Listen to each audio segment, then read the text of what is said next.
Okay, so we're going to try something a little bit different this evening. I haven't used the headset for quite some time.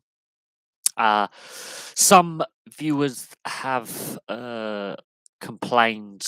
I wouldn't say complained. Raised the point that sometimes they can't hear very well. So I've decided to bring the old Turtle Beach headset out for the first time in a while. Dug it out of the out of storage. It's not quite as good as my Trust headset, but it will do. So hopefully you can hear things a little bit better. Right, so let's get on with it. So yesterday, Wales won 1-0 against Ukraine to qualify for the 2022 World Cup. Only their second World Cup qualification and their first since way back when in the 1958 World Cup. Own goal by Yarmolenko. Good free kick by Gareth Bale. And it was the Wayne Hennessy show. So it's Wayne Hennessy putting himself in the shop window, considering that Burnley got relegated at the end of the season. And he hasn't really featured for Burnley, but for a goalkeeper who's only played a handful of games all season, that was a very, very good performance by Wayne Hennessy in testing conditions. Obviously, Grimsby beat Solihull Moors 2-1 in the National League playoff final to get promoted back to the Football League at the first attempt. Only a handful of clubs have actually done that in the last 20 years, so it's not actually that easy to do.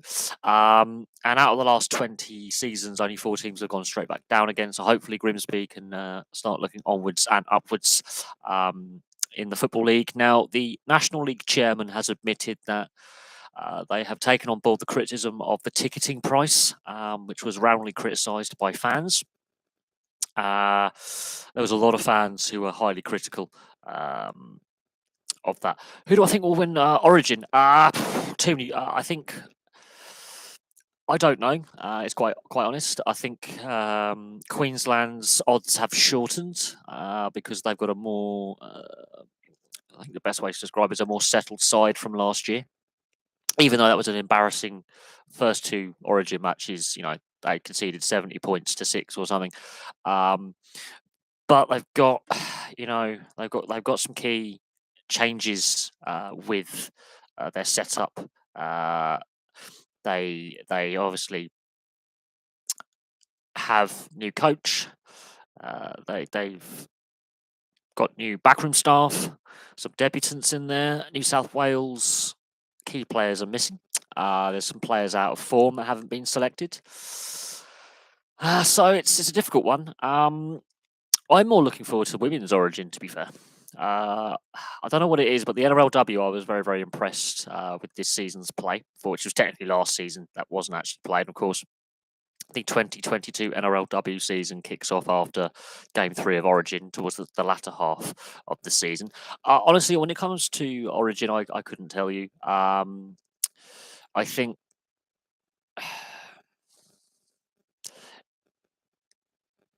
I mean, inexperienced coach versus experienced coach. A lot of debutants for both sides. Yeah, I think it could be a tied series. I think both sides will win at least one game, and it might be a tied series. If that's a tied series, then obviously New South Wales retain the Origin title. I'm just going to enjoy it. And I am I may be a pom, so to speak, but I like to see New South Wales do well. And they've also been criticised about ticket price and some of the ticket offers that are on the table for the Sydney game. So ticketing prices is a big talking point in sporting events right now. I think it could be a tied series. I honestly think it could be a tied series. It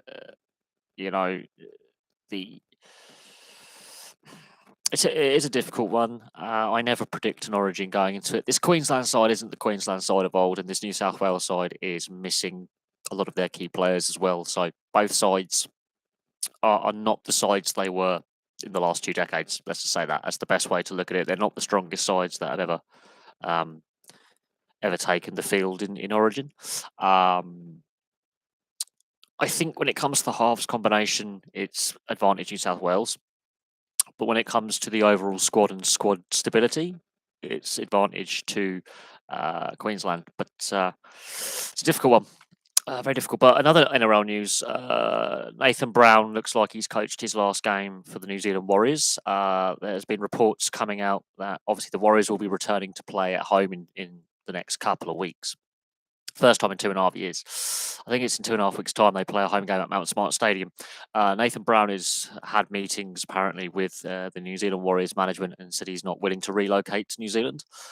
The same situation happened with Todd Paynton when he was offered the job. There was still obviously that uncertainty at the end of 2020 in regards to whether the Warriors would be able to play games in 2021.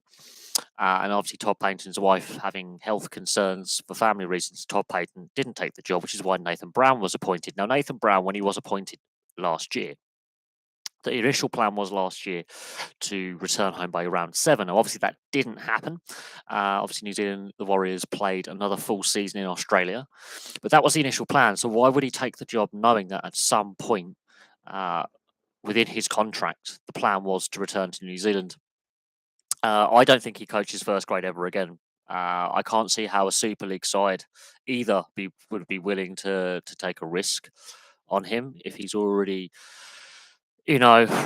concerned about relocating. If he doesn't want to relocate across the Tasman, imagine him relocating to Northern Europe. So I think Nathan Brown may have coached his last first grade game.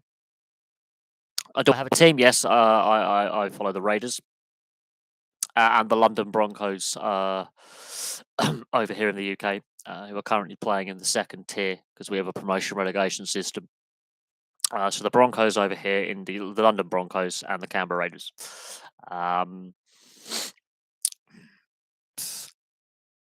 But again,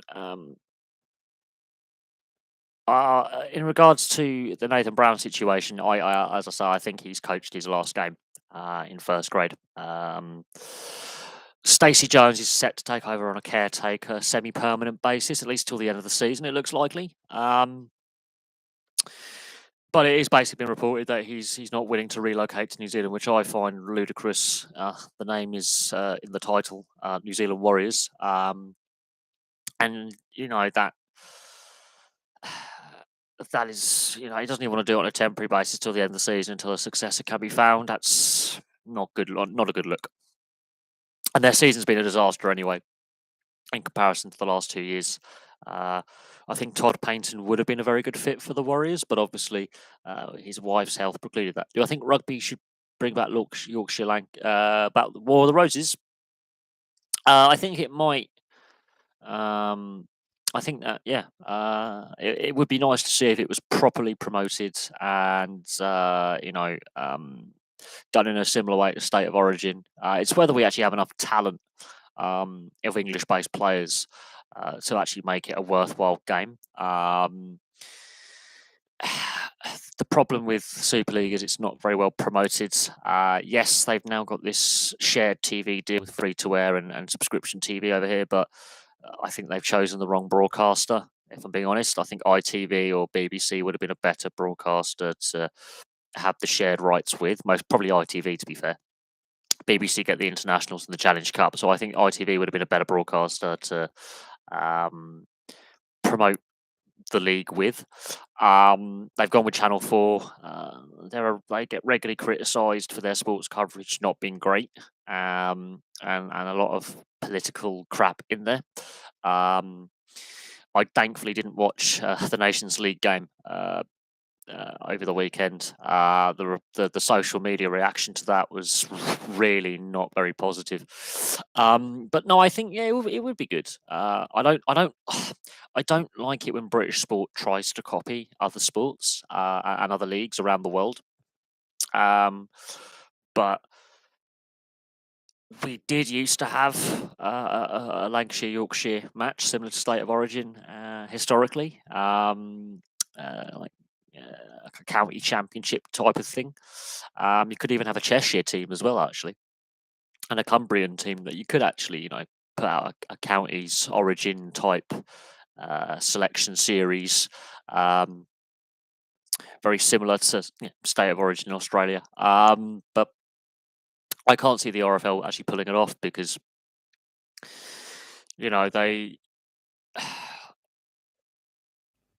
just the RFL are not great at promoting the game. The last time we had test matches, for example, in the UK, we had matches at Leeds, Hull, and Anfield. They couldn't even fill out the whole City stadium. It was half full, and that's a rugby league mad city. Back in 2018 against New Zealand, couldn't even fill that out. And our first GB Lions tour in 12 years, we lose 3-0, and we weren't even playing Australia. So I have very little faith in the RFL properly promoting and giving that the boost it needs. But I would love to see a Yorkshire Lancashire War of the Roses kind of state of origin format. I think that'd be fantastic. But we have too many games with the Challenge Cup format as well, so that would obviously impact the Challenge Cup. And I think there's bigger problems within rugby league in the UK and in Europe in general right now. So there we go. You can't see anyone taking on Nathan Brown. I can't either. He lost it at Newcastle. He lost the room really early on at the Newcastle Knights. He's clearly lost the players at the Warriors as well. Chanel Harris Tavita obviously is technically taking a year sabbatical to assess his future, whether he decides to come back after the end of this season to play another year. He was their best player at the weekend, and there's a lot of issues at the Warriors, and a lot of that culture stems from the top of the organisation. So it's not just Nathan Brown. It's not just the ownership, the weak culture. I think it's the best way to describe the New Zealand Warriors because they've got some very talented players. Stems from the top of the organisation.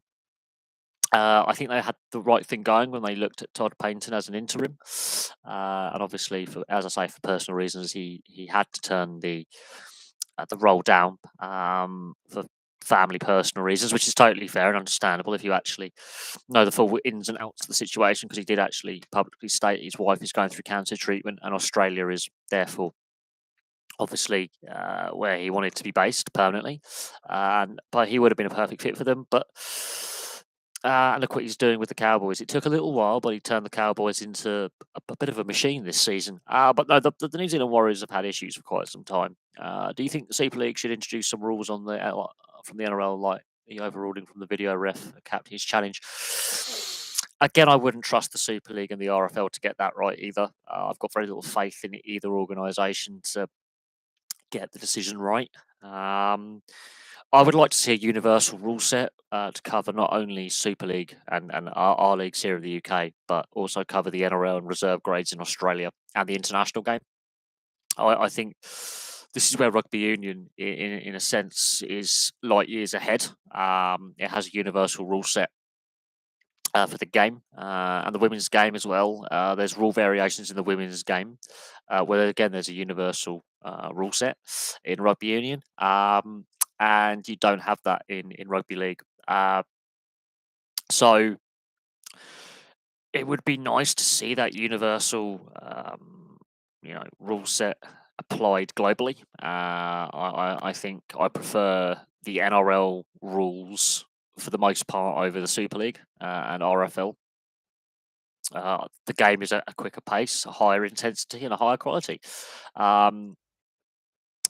And don't get me wrong, there's been some poor officiating in the NRL this season. There's been some really weird interpretations of rules and some really poor officiating from the bunker. So don't get me started on some of the knee-jerk reactions from Peter V'landys as well the last couple of years. I do like some of the rule changes they've brought in, but they keep tweaking now. Allow the rule changes to bed in. Allow the players and teams and coaches to adapt for a couple of years, and then if you feel that a rule hasn't worked, don't just quickly change it or tweak it the following season. Just stop with the rule changes. I think that's where the NRL has gone a little bit OTT, is with the constant rule changes and constant tweaks and tweaking this, tweaking that. I like a lot of the changes designed to speed up play. And keep the play going at a quicker pace. I do like that. The problem with the NRL is they bring in so many rule changes. It does get a little bit hard because to keep up because one season that's not a penalty or a differential penalty. The next season suddenly that's gone up from a differential to a full penalty. Um, but overall, I would like to see a universal rule set based off what the NRL currently has, with a few changes to what the NRL currently implements. I think the downside to the NRL, and this is not an outright criticism of Peter V'landys, is too many rule changes in too short a period of time.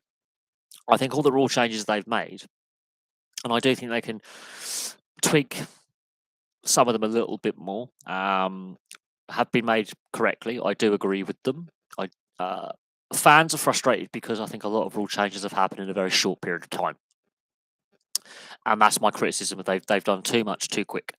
If they'd done those rule changes, let's say over a whole TV deal or a decade, I would have less frustration with the implementation of them.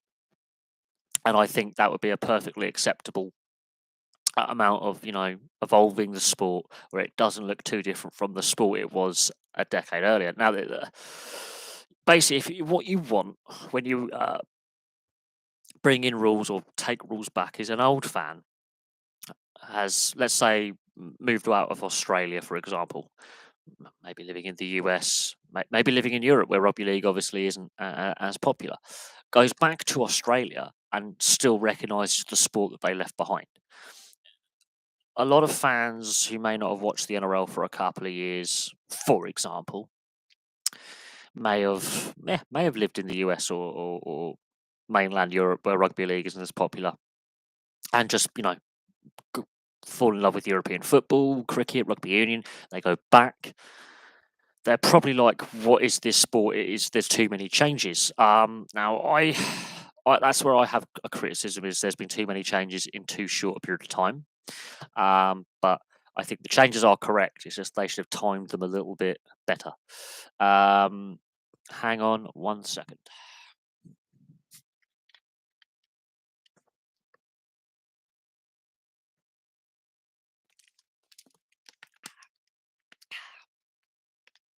Oh, bloody lid. When we talk about rugby viewership, are we talking league or union? Because if we're talking union, there are concerns with Welsh Rugby Union, with the four provinces in the United Rugby Championship and the domestic game in Wales. That's been an ongoing concern pre-COVID. So if we're talking about rugby union at club level, obviously the Super Rugby format is blown out the water. You now have the Australia, New Zealand, Pacific kind of Super Rugby. You've obviously got Major League Rugby in the US and Canada, and you've got the European leagues.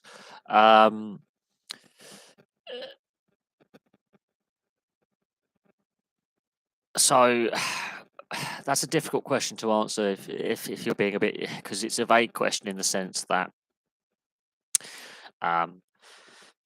you've got the two codes of rugby. Super League and Rugby League in the UK is not in the best of health, if we're being honest.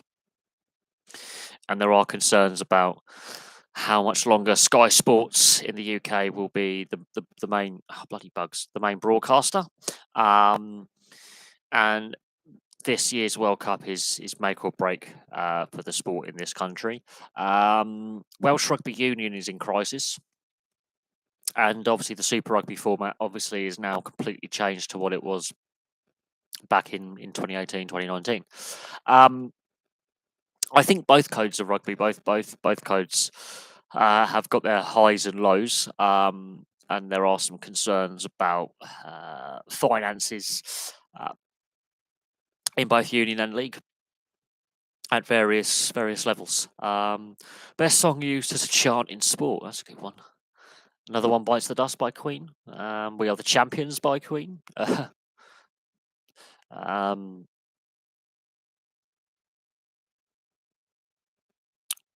There's There's quite a few. Some of them are a bit offensive, so I can't obviously repeat the lyrics because there'll always be someone who goes, "You can't have that." Um, but I think some of the Queen ones, like "Don't Stop Me Now," "We Are the Champions," another one, "Bites the Dust." Um,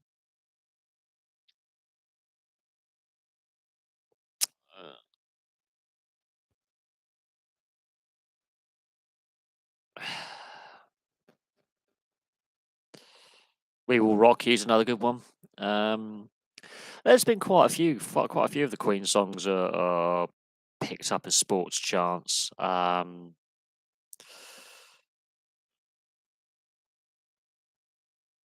that's an interesting question. Yeah, Freddie. Oh God, I was about to turn 2 years old when he died. Um,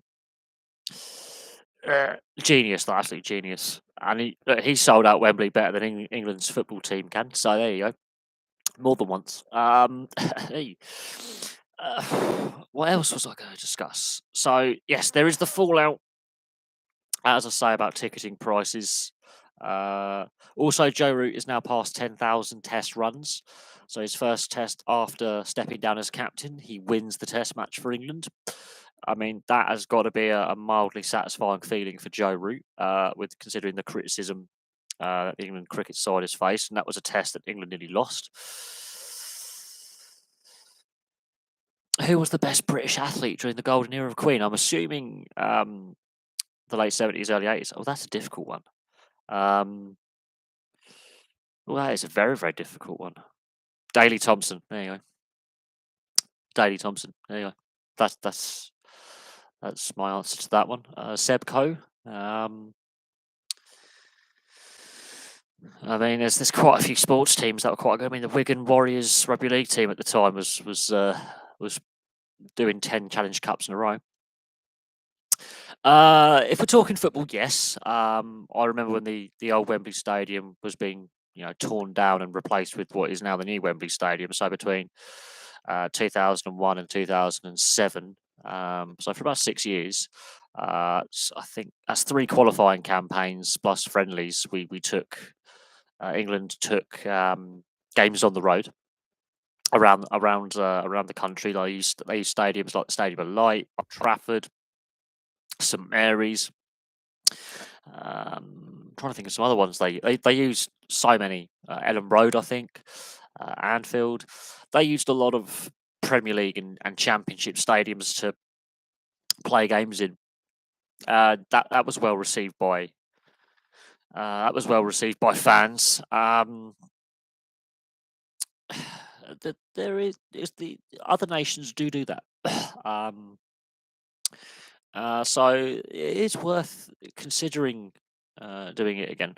Pride Park was used. Yeah, Pride Park used an international. That's weird, isn't it? It is another option being considered that the FA should revisit taking international spirit friendlies or competitive matches on the road around the country again. Other countries do it, but the FA, obviously, being the governing body, and Club Wembley, and they're still technically they have some kind of agreement where they have to play X amount of the internationals at Wembley. Something to do with the rebuilding and stuff. That is classed as the national stadium. But there has been criticism of Wembley as a venue. I think this is the first year since the new Wembley's been open where the Challenge Cup was not played at Wembley. It was played at White Hart Lane.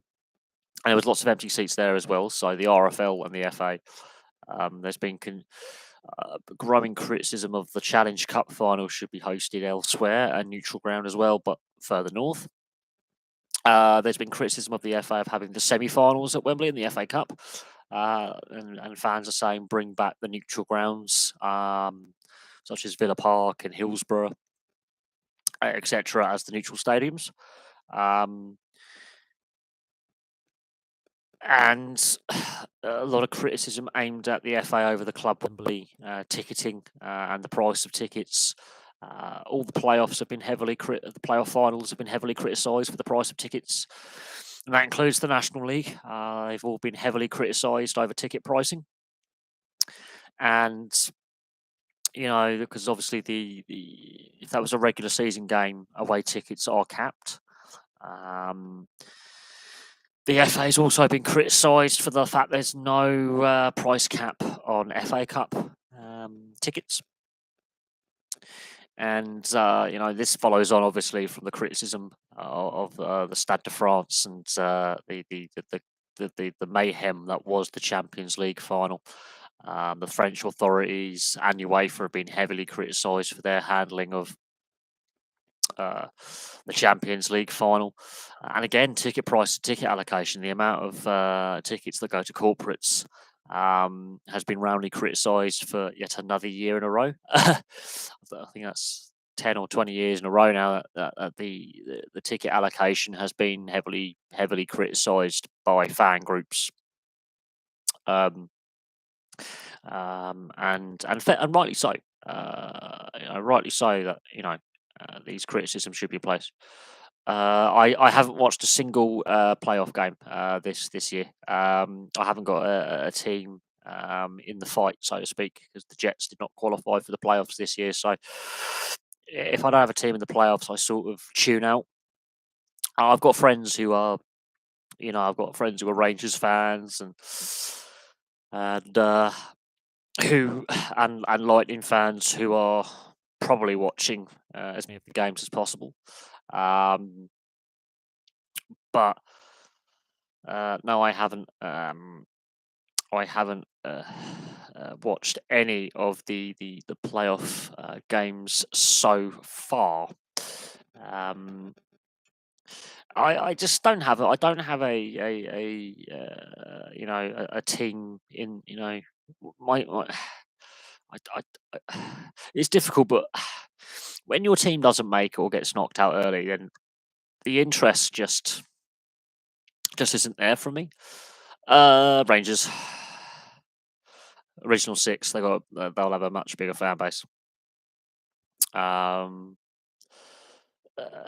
The Flyers, I have to admit,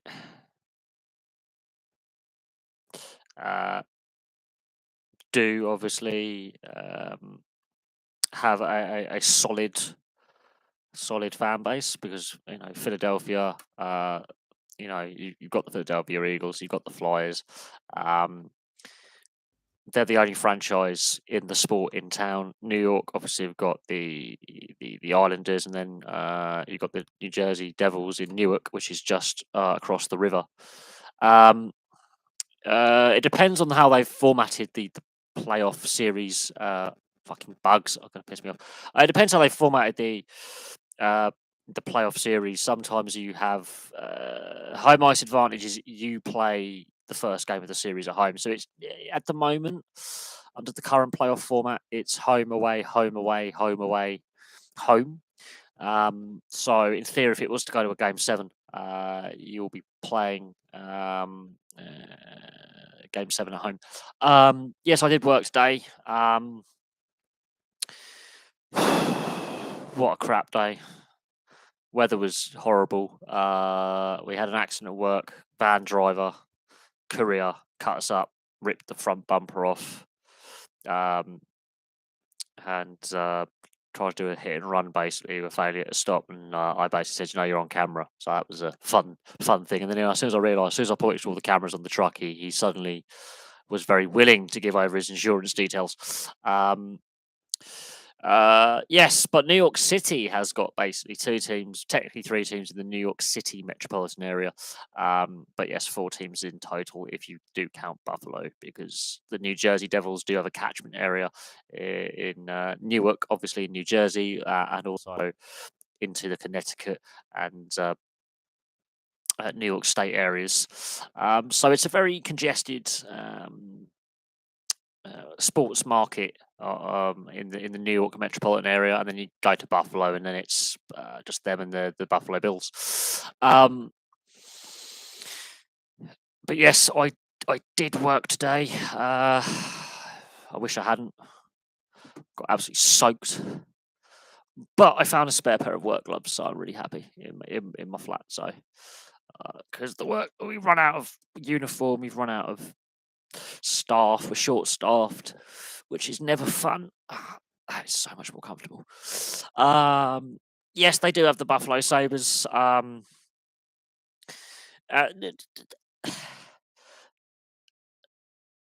got an assessment day with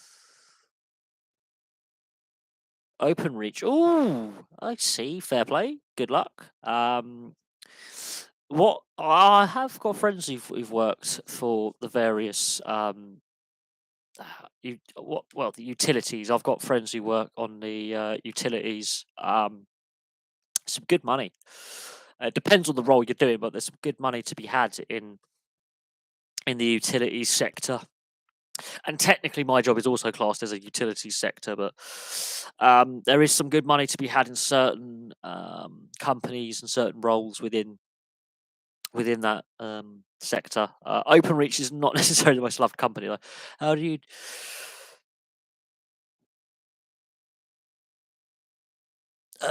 Basically, I didn't have an interview. I just had an induction. Being a bin man, you don't really require an interview. You just need to be careful about putting bins on the back of the truck. Basically, you just turn up for an induction day, very similar to like an assessment day with that, and then they go, right, you're inducted. Come back tomorrow, or here's your start date. This is your start date. Temp to perm, bosh, and then went from there. No, my first job was at Tesco's. That was a long time ago. That was back in 2007. That was the first day of the Rugby World Cup. 2007 was my first day at Tesco's. That was 15 years ago. Long time. 15 years ago. Very long time ago. I like a link to recruit. I think we've had some agency from there at one of my previous depots. I wouldn't know. It's been so. I mean, I've only in the last 3 years I've worked with 3 different agencies for a very short space of time before going full time. So I haven't. I don't often deal with agencies. Literally. That's better. Let's get the headset comfy. Also going back to NHL, I swear the Sabres have played at Bill Stadium. I think they have played an outdoor game at the Bill Stadium. Yes. They always have that arena series, the stadium series, and that's. I don't mind the stadium series. I understand why the NHL do it. Do all fans like the stadium series? I don't know. I like the jerseys they play in the stadium series, but do you really want to play outside in minus 30 degrees Celsius? I wouldn't. Weather conditions. So if you were like Arizona or Dallas or one of the Los Angeles based or one of the California teams, or Seattle or Vancouver, Vancouver and Seattle, it will probably rain. And if you're one of the Southern Californian teams from Florida, Carolina, it will be too hot and it costs too much to keep the ice cool. And then if you're like, let's say Minnesota or Buffalo, or Winnipeg, for example, midwinter when it hit. I mean, there was one winter in Winnipeg it hit minus 65 degrees Celsius. So, yeah. Do you want to be playing outside at minus 60? They do say if you spend more than 5 minutes outside of that temperature, you'll die. So yeah, there's while I understand the concept behind it and sort of like the NFL London series where it's like a limited run of games per season. You'll have a stadium, you'll have the outdoor game, whatever it may be, the stadium series and the outdoor games. A, there's only so many of them you can play in a season. B, the weather conditions normally get quite prohibitive of the locations you can and the teams you can. On the NBA Finals, I haven't really been. This has actually regularly come out. Is that the NBA Finals? There's not a lot of interest, as much interest as there used to be, and even in America, I've got American viewers, and they're like, it's not getting pushed. One of the moderators, Dan, he's up from upstate New York. He lives in Syracuse, upstate New York. He works in a sports bar part time, whilst he's a student, and yeah, he's like, there's not a lot of people wanting to watch the NBA finals when he's on shift. They're more interested in the English football, the European football, like Champions League, Europa League, that kind of thing. It's the MLS gets more viewers than the NBA where he is, but that could be because of the demographic of the area. It could be a variety of reasons. And Dan is a baseball player for his university program, but he's currently on injured reserve. Baseball, yes and no. Major League Baseball's got a lot of problems. Obviously, they're just coming out the back of a lockout. The CBA was re-ratified, but there's still issues within the league. I think this is a short-term sticking plaster rather than a long-term solution that the owners and the players agreed to earlier, back at Easter. As I say, I feel that the players may go on strike before the end of the CBA, and I feel that when they go to renegotiate the CBA, we may have another lockout within 5 years. And obviously, Major League Baseball has got a resumption of its London series next year. They haven't confirmed a venue or the teams or the dates yet, as far as I'm aware. So that'll be interesting to see. Where they play the games, who plays,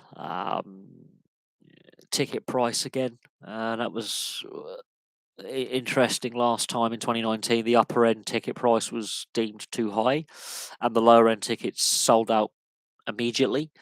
And we'll see what it's like in 2023 when they return. But baseball is called America's sport historically. But Major League Baseball is the league with the most labour stoppages or player unrest, strikes, lockouts. The amount of days lost to labour action, labour unrest. No salary cap. I did a video on, will Major League Baseball obviously implement a salary cap?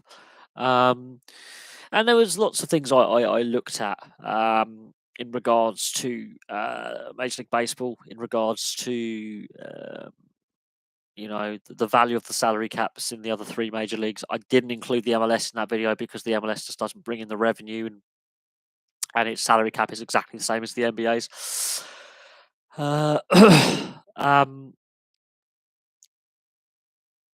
Okay, it's some interesting. I wouldn't say cricket is actually the national sport. We just have, um, a lot of sports we invented that we're not very good at. Baseball plays too many games in a regular season. Absolutely. You could argue that. Yes. I think it's over. I think it's 162 or 168 games in a regular season. Something like that. So yes, you could argue that yes, they play too many games. Absolutely. I wouldn't disagree with you there.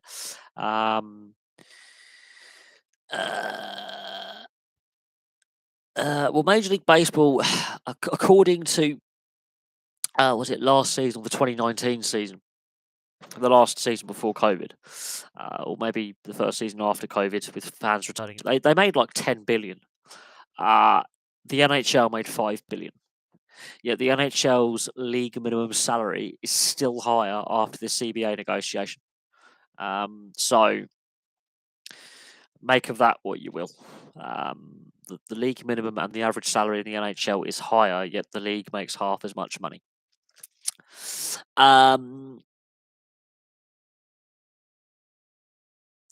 NHL 82. 82 games regular season, and a minimum for the winner of the Stanley Cup is 16 games extra. So if you were to sweep all 4 series, you play 16 extra games on top of the 82 as a minimum. So just work that out. If you were to go to Game 7 in every single series, it's 28 extra, between 16 and 28. Between 16 and 28 games to win the Stanley Cup on top of an 82 game schedule. So, yeah, it's a lot.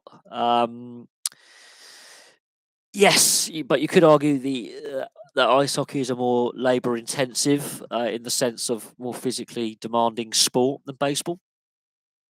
But baseball's viewership figures are actually falling. The fan base is aging and shrinking, viewership's falling, and young fans feel disengaged with the product. So while they're making 10 billion a year right now, there's nothing to suggest that they can continue without a salary cap and either bringing rules to speed up play, or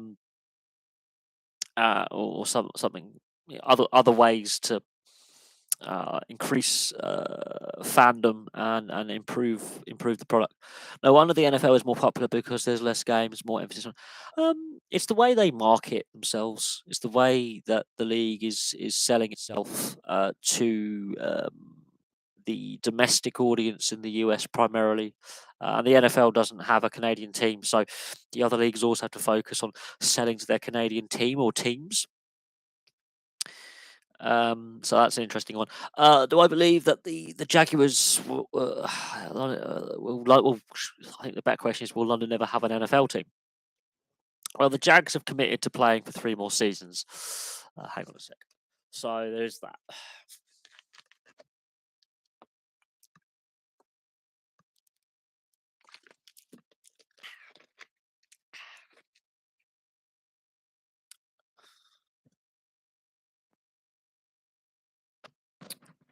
Okay, the London Jaguars. It'd be more like an NFL team in London. Let's just be a bit more vague.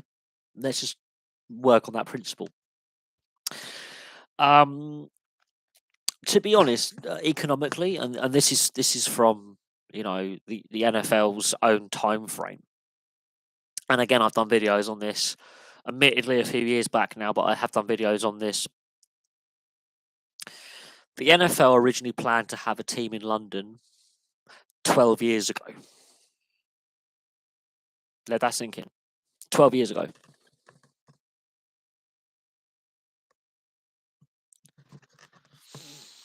Okay.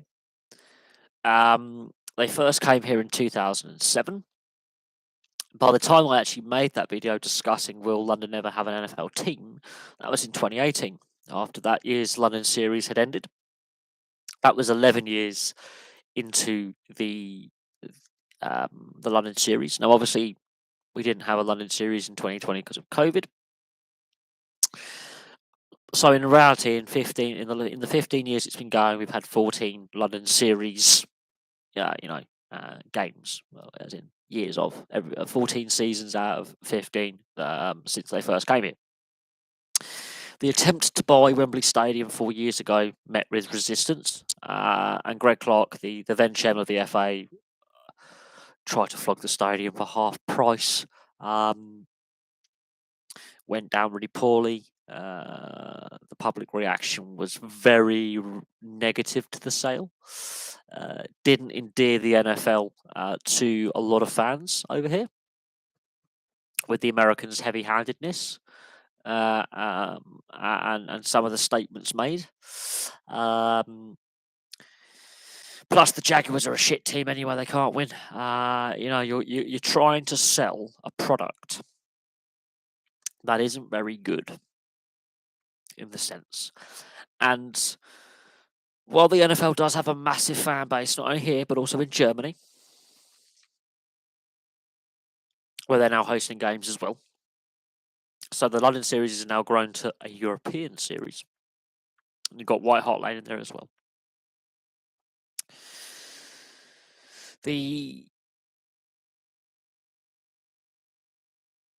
I think the window is passed. And what is interesting is other major leagues are obviously taking games here. Major League Baseball being the latest, and the NBA, an equally as profitable league. Okay, a little bit less, not by much, mind, but a little bit less. The Boston Celtics CEO. Now, the Boston Celtics, one of the most successful teams in NBA history. Easily recognisable to at least the American audience. Obviously, to the British audience, would be the Chicago Bulls, Miami Heat, and LA Lakers would be the recognisable brands in the NBA to the British audience. The Boston Celtics CEO, they interviewed him. And this was roughly at the time Sahid Khan was trying to buy Wembley, and the big drive, Jacksonville to London, that kind of discussion was on the table. And he said it's not economically viable.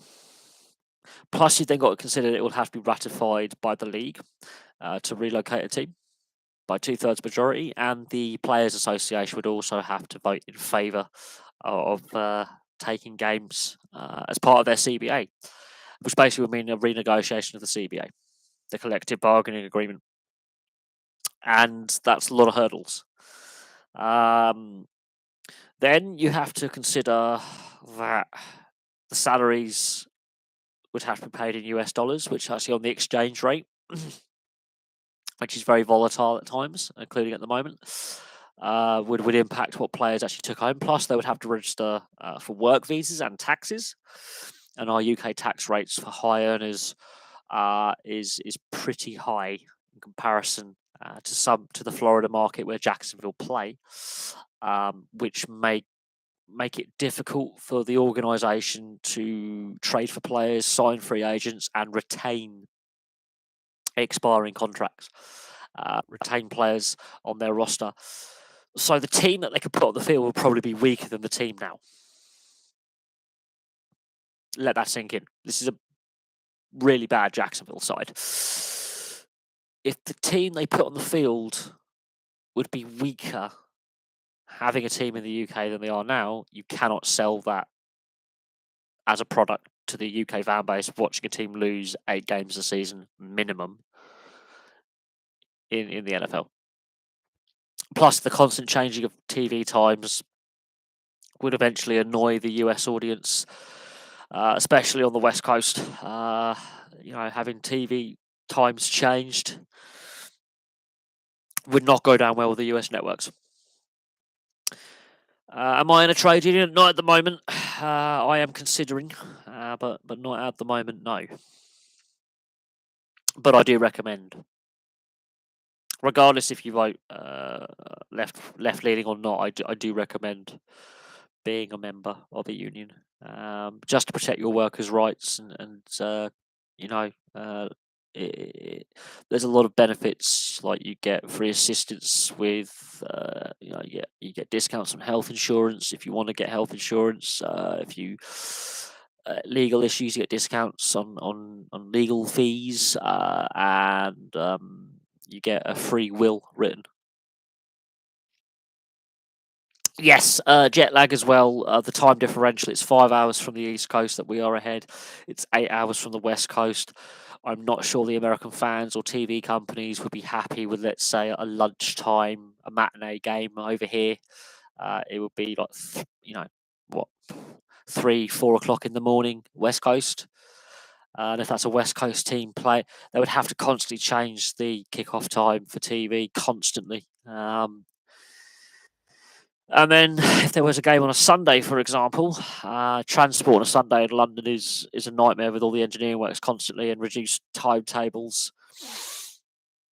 Evening games, late evening travel's a nightmare. It's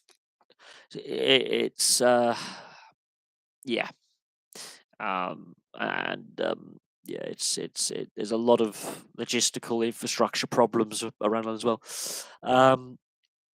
Yes, well, that's the agreement they've signed, and that's in their CBA. They take 3 games here now, 1 game to Germany. That's in the players' CBA negotiation. The owners have voted on that as well.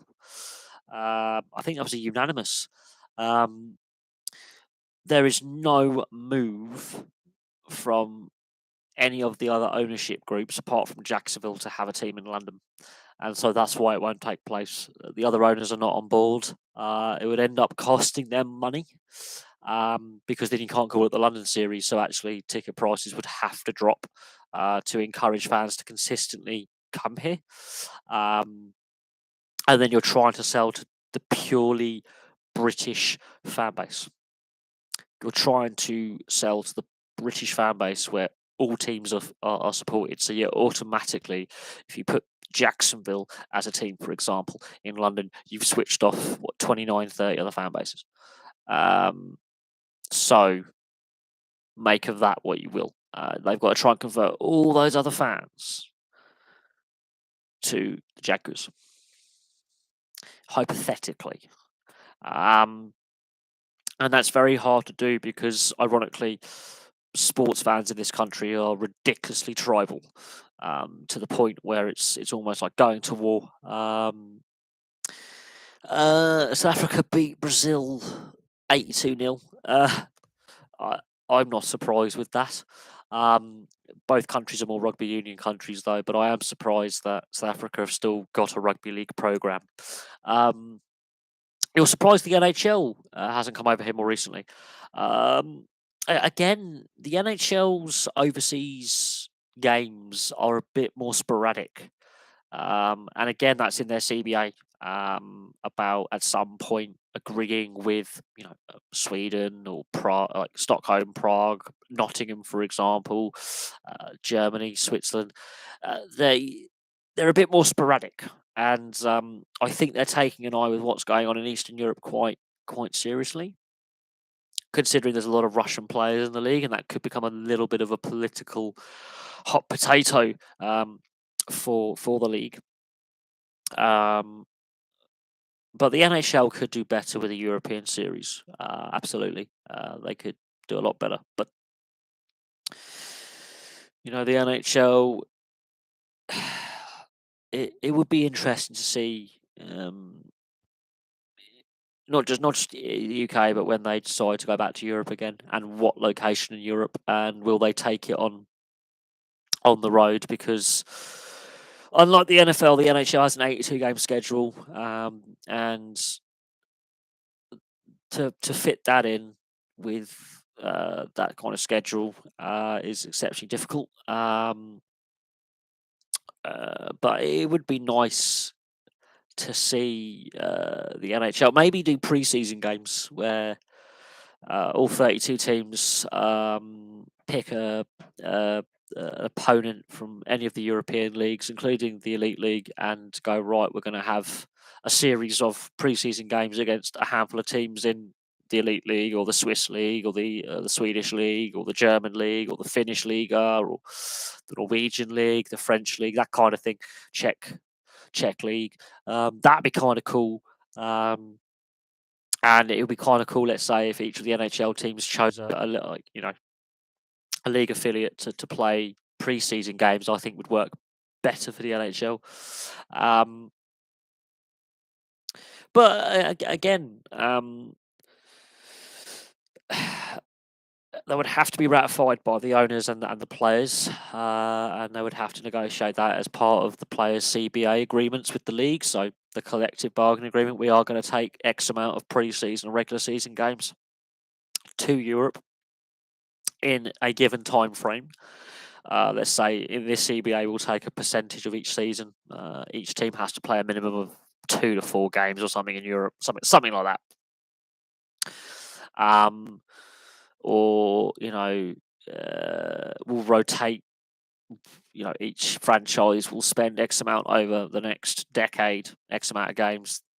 Each franchise has to commit to a home and home type thing, where they're the home team, then the other team's the home team, like the Jets and Panthers did in Finland, because of the Finland connection with Line A, and there was a Panthers, but I think it was Barkov.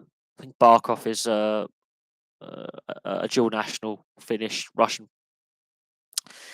That kind of thing, where they have to commit a minimum or maximum number of games, and each franchise has to, will be given the opportunity to play out X amount of games overseas. But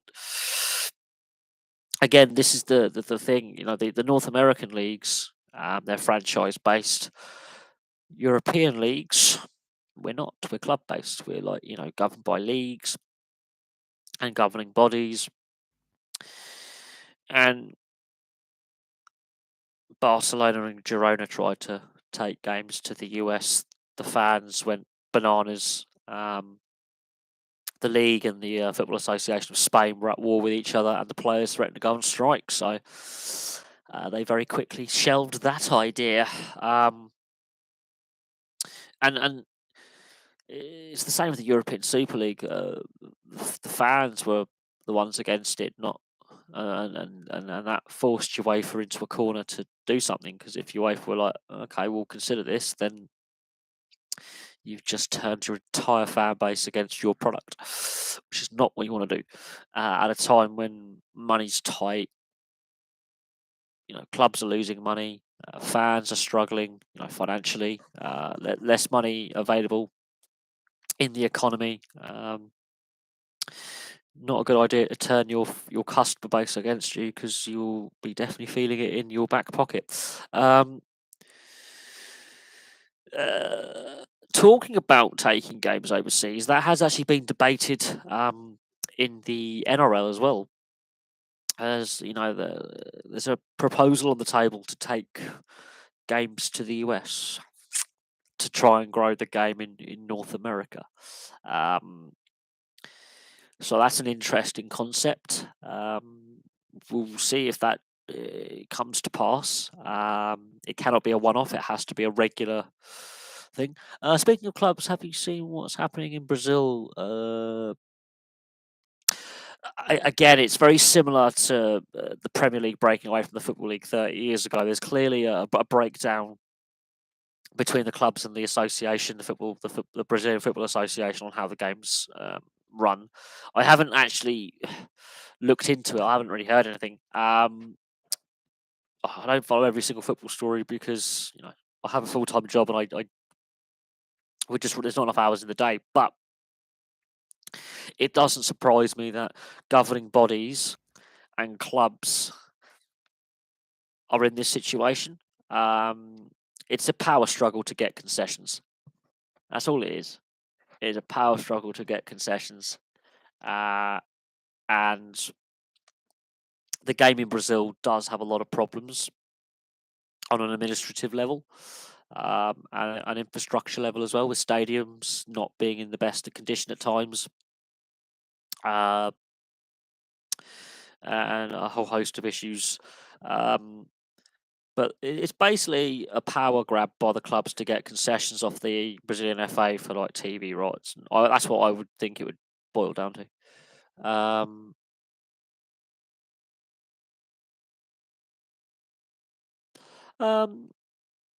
I hope for South Africa to get better opposition in rugby league, hopefully later this year, so that we can see how the Rhinos are where the Rhinos are at. But maybe South Africa can qualify for the next World Cup. It's possible. If Greece and Jamaica have done it, then yes. Again, I think the best way to grow the game internationally is to have the NRL as the lead. Obviously, the Super League has catastrophically failed with their Canadian experiment. And International Rugby League is not got a lot of cash. So if we are going to see the game grow globally, and that includes South Africa, who have been at World Cups before, then I feel that it's the NRL that should be taking the lead in growing the game overseas and internationally, because I don't have a lot of faith in the International Rugby League to do it. They don't have the money, and I wouldn't trust the Super League to be and the RFL to drive the game forward. Considering how the Toronto Wolfpack experiment went in recent years, and how that sort of didn't survive COVID, and now they've restarted again, but they're not under the auspices of the Super League or the RFL. I would, oh yeah, I would like to see South Africa back at a World Cup. I would, but you have to, bearing in mind that it's a rugby union country and a cricketing country in South Africa, and they're world class at cricket and they're world class at rugby union. And it's going to face an uphill struggle with a lot of the socio-economic issues that South Africa as a country is facing at the moment. And when it comes to rugby league, the funding outside of Australia, New Zealand, and to a certain extent France and England just isn't there.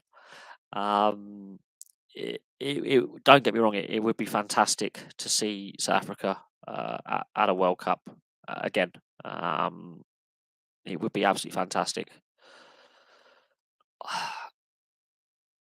Can I see it happening? It's going to need involvement from Australia and the NRL is going to have to take a lead in growing the game internationally. That's my opinion, and that's the opinion of a lot of people. Is that the NRL is going to have to be the driving force behind growing the game on an international, global basis. But no, it would be fantastic to see South Africa in rugby league qualify for the next World Cup.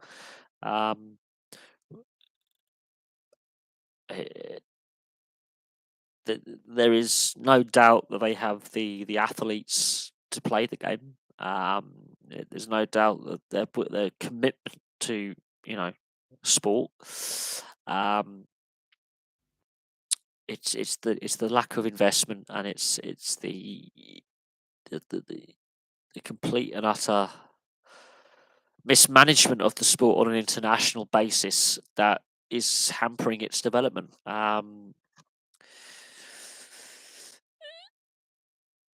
And I personally think it's the better of the two over union. I think league is the better product. It's easier to follow. It's easier to get into, and it's lacking that universal rule set, and it's lacking that direction.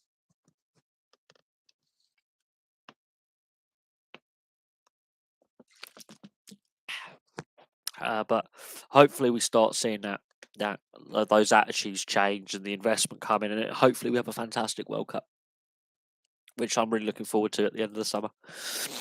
I mean, it's only a few months away. It's only a few months away, the World Cup, in real terms. I mean, well, when does it start? It starts beginning of October. So yeah, we're at the beginning of June, July, August, September. Only just over 4.5 months away. So time flies fast. Obviously, in a perfect world, we would have had the World Cup last year. It'd been a great tournament. I'd have covered as many games as possible. And the rest will be history. But it is what it is. And it's been delayed by a year, which is frustrating. In hindsight, it was the right decision. Obviously, we can say at the time, we can criticise the decisions taken at the time by Australia and New Zealand, withdrawing from the tournament in the manner they did. In hindsight, it was the correct decision that they did that. Excuse me. Oh, I had pizza takeaway earlier. It's repeating on me, so you have to bear with me when I'm a bit gassy. Semi-finals of the United Rugby Championship should be cracking, with Leinster taking on the Bulls and the Stormers facing Ulster. Well, I haven't really. I mean, look, the Pro League still has the same problems it was facing before it rebranded to the United Rugby Championship. Just changing the name doesn't change the fact that, especially the Welsh teams are basically bust. They've got no money, and there's still massive issues within the sport, and especially what was the Pro League, the Pro 12, initially. So while the South African sides have definitely added a new dimension to the league structure and a new challenge for what was the existing teams already there, from Wales, Scotland, Ireland, and Italy, and it's a new dynamic.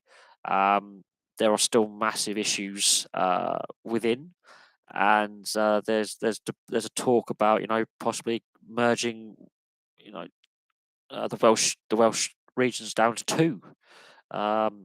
There's massive money issues within the Welsh structure, and that is the biggest issue facing the United Rugby Championship. Is four of the teams that participate have massive money problems that have been documented before COVID was a thing. So the issues within the Welsh system could really hamper this league. And of course, the South African teams leaving the Super Rugby format again. That you got this ongoing instability. Uh, away, behind the scenes, off the field, which is definitely hampering a rugby union outside of France and England, and now the US with Major League Rugby. There's less stability, uh, you know, um, in clubland. Do I think Southgate's position will be in question if England lose heavily to Germany? Oh, look, what I find interesting is Hungary played quite well last year in the Euros, but they had a poor qualifying campaign for the World Cup. Italy played well in the Euros last year, didn't qualify for the World Cup. Germany played really badly last year at the Euros, have qualified for the World Cup. So, whilst I didn't watch the performance, I didn't watch the match, the post-match report was scathing, and you would have thought the Welsh players would have been equally tired. Yesterday they did not stop running for 90 minutes. So there's something else amiss with the England side, quite frankly, with that performance. Because that Welsh game was one of the best games I've seen since the Euros. It was end to end at times, and Wayne Hennessy has got to cement himself in folklore. Look, the FA have extended Southgate, and we can debate the pros and cons of that contract extension. And to be fair, it's a results business. And where the team were when he took them over to where they are now, they're in a better position. One defeat isn't the end of the world. However, I will stress this. The best I've seen England play under Gareth Southgate, and I'm being honest, is the first 45 minutes against Albania in the qualifiers. That is the best I've seen them play under Southgate since he's been manager. I remember watching his first ever game. I think we were playing Lithuania back in 2017, and I was not sold on the style of play, the tactics, and the selections back in 2017. That was 4.5 years ago. Back in October 2017, I think it was a 1-0. And whilst that was his first competitive game in charge, we have to give him that. I wasn't sold on the lack of energy and the lack of pace. The passing, the movement, and I know there's been a huge squad overhaul since 2017, but the same issues remain all these years later, where we're good in patches. There's little sparks in patches, but not for the full 90 minutes. And these same issues keep reoccurring. So the Albania game is a true, back in the qualifying campaign for this World Cup, is the true representation of England. The best 45 minutes I've seen England play under Southgate. and then the most disjointed 45 minutes I've seen them play since the World Cup in 2018. That's England in a nutshell under Southgate. Can be fantastic when moving the ball at pace, and then when they either are winning a game or are ahead in a game, they just turn into this slow, lumbering, disinterested mess. And it doesn't matter who's on the field. And the tactical mistakes made by Southgate, the use of the substitutes. I think if we have a bad World Cup, bearing in mind they've extended his contract, but if we have a bad World Cup, questions will be asked. My worry is he keeps picking players who don't deserve to be in the team. I'm assuming you're referencing a certain Harry Maguire. The thing is, he turns up for England to a point. I think it's been a disaster since he's gone to Man United. I think he was good at Hull, and he was very good at Leicester. The difference being he had a senior centre back partner who was the veteran player in that partnership, and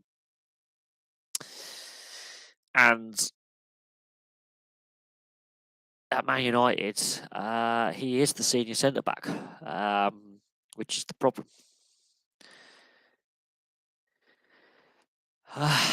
And Tammy Abraham has had a great season with Roma. He's won a trophy. He's won a European trophy. He's had a great season in Roma. He's sort of like touched Mother Earth again. He's loving playing for Mourinho.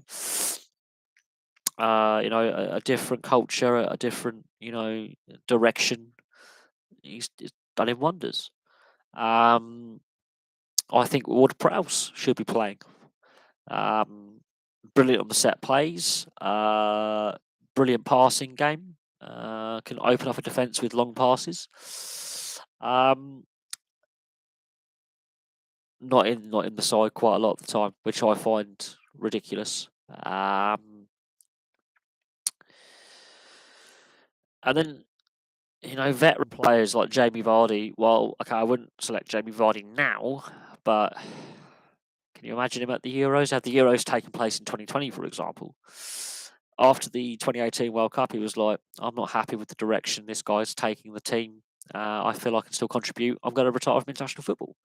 And that has to be, a concern when players who may be that veteran player are like, I don't want to play for this guy. I don't feel valued by this guy. I can still contribute. There's a lot, and there are too many youngsters and inexperienced players in that team. We haven't got enough. What's the word for it? We haven't got that gnarly, gritty box-to-box midfielder like a Paul Ince, the Governor. We haven't got that Terry Butcher. We haven't got that Tony Adams. We haven't got that Paul Scholes. We haven't got that David Batty. Yes, I'm going back to the 90s with those names, but we haven't got any of those type of players who will roll up their sleeves and get stuck in, apart from Jordan Henderson and Declan Rice. Just haven't got those players who have a bit of spite about them, if that makes sense. Got that bit of nastiness about them, that bit of sandpaper. We don't have that sandpaper. But a lot of sides don't have that sandpaper anymore, in my opinion. They're trying to play the game too perfectly. Too many sides. It's got to be like this beautiful passing game. No, you need a bit of rough and tumble. There's no one in there for me at the moment who can, roll their sleeves up and get a bit nasty. You need that to win. That's why the Italians won last year. They had players who will roll their sleeves up and get dirty. And unfortunately, the obsession by these a lot of managers now is to play the perfect, beautiful passing game and not to get dirty. not throw the tackles in. That don't win you tournaments, that don't win you games. Who would win it at the moment between England and Wales in football? It's a difficult one.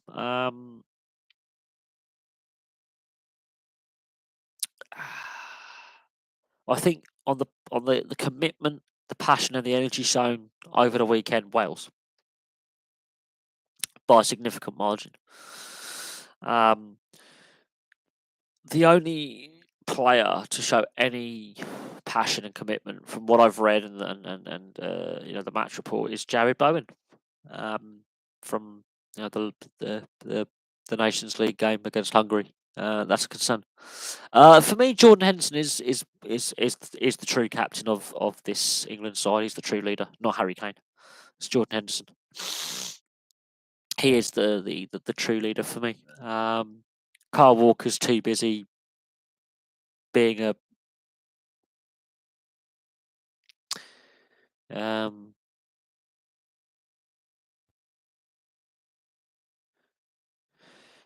Kyle Walker is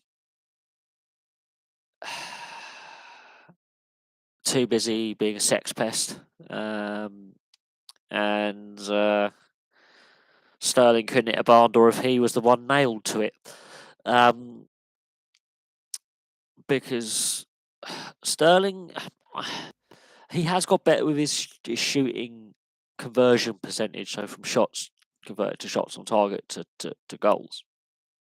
A lot better than what he was, but he's so wasteful. So wasteful.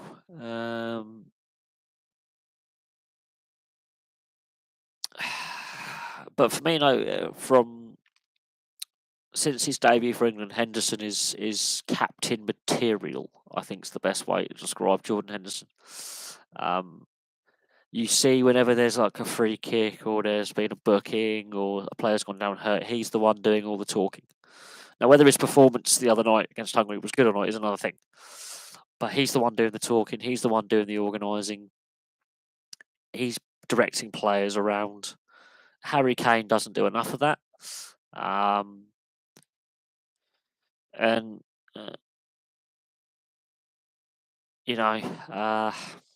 Southgate's dug his own hole there. So,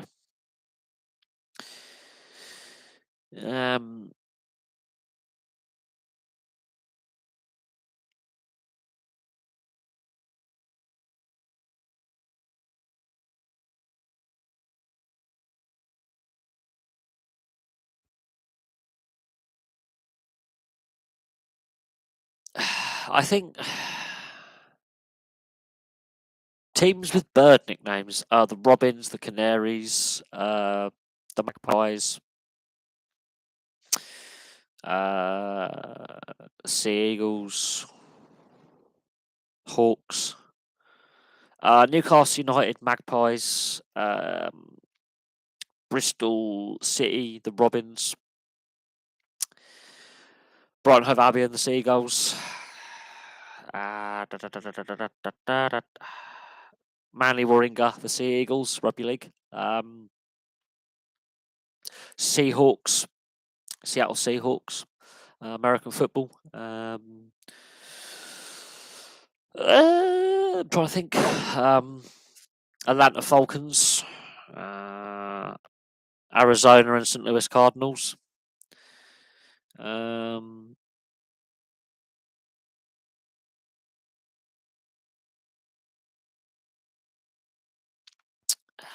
There's a few others.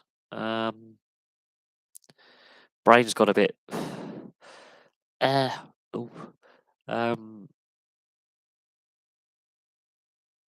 can't think of any more. Well, there's a few out there. You've got Crystal Palace, the Eagles as well. There's a few with Robins in there. Canaries, Norwich City. That's an interesting one. The Western Suburb Magpies, back in the old days of the NRL, when our reserve grade team. I'm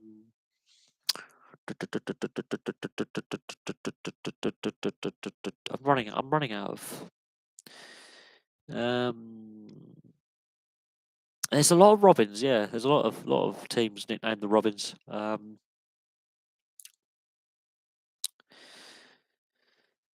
That is an interesting one.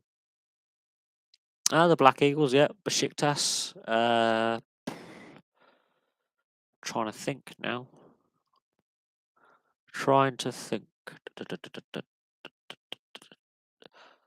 That brain's gone dead at this point. It's just that time of the evening. I mean, I've been awake since 3 o'clock this morning. Yeah, there's a lot of teams in the West Country have the Robins in there as their nickname. The Bluebirds, Cardiff City.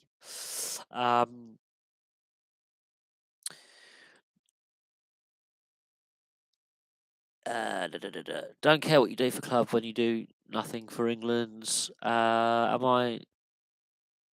At the moment, I think our starting centre back should be Tamori or Stones or Smalling. I think Chris Smalling has basically said to Southgate, "Not interested." Oh yeah, the Swans from Swansea. This is the problem when you've got players like Chris Smalling who have had like outstanding seasons, probably career years, and they're playing really well.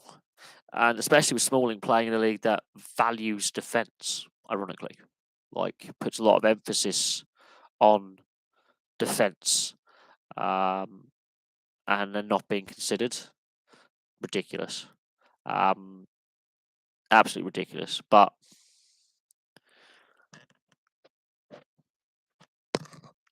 this is where I think I'm not a big fan of some of Southgate's selections, at all. But I'm not here to argue or whatever. It's a results game. It's a results-driven business. He's got us to a Euros final and a World Cup semi-final. What else? I mean, Walsall will have a bird in their badge. Don't know whether I'll have to look at Walsall. I'll have to do I'll have to do the club history on them. It'll be interesting to see.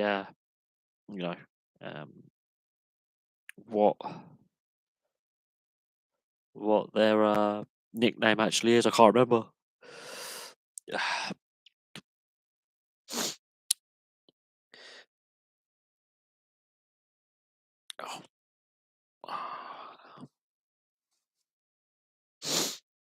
But no, I'll have to do obviously the club history of Walsall at some point.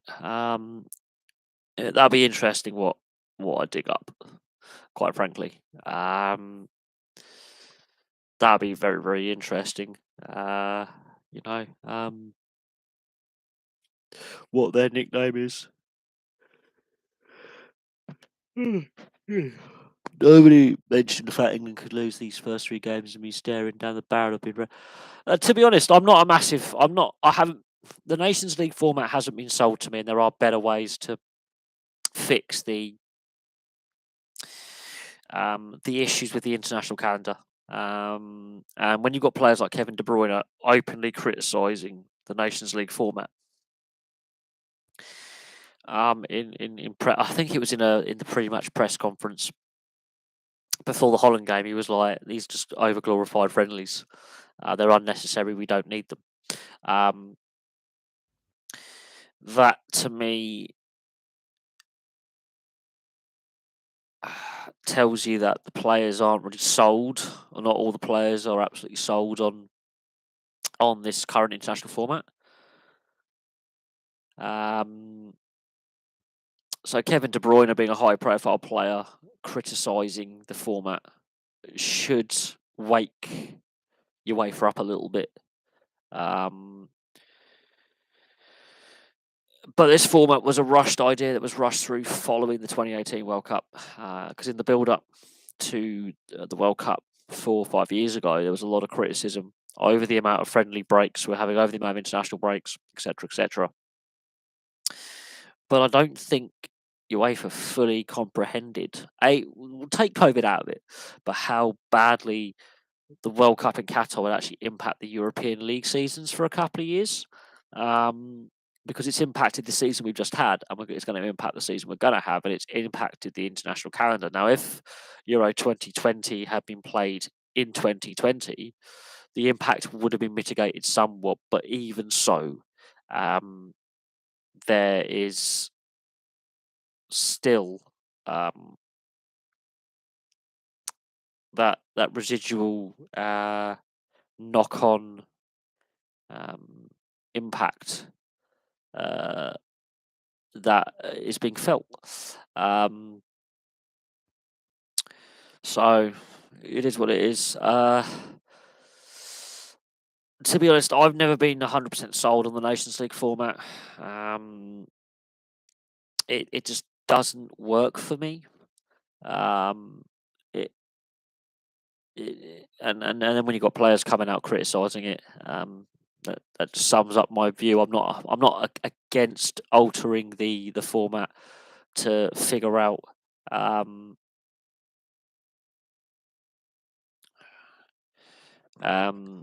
the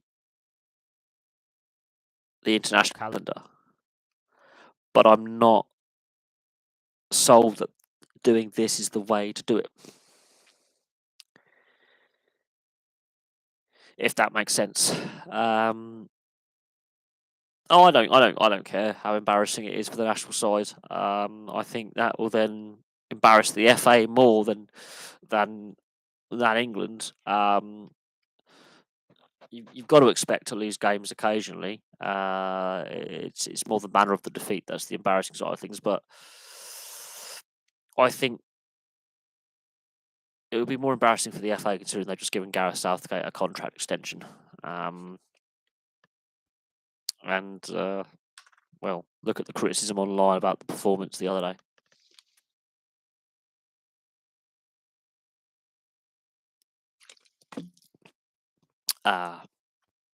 And oh god, why is this lagging? So yeah, you could. Just gonna piss me off. Yeah, the criticism about the performance, a lot of the players did look tired, and I'm not having a go at individual players for being fatigued. It's been a very long, congested season. There's been a lot of games. You could argue that there's been too many international breaks, and this Nations League and the qualifiers for the World Cup, UEFA haven't taken that into consideration.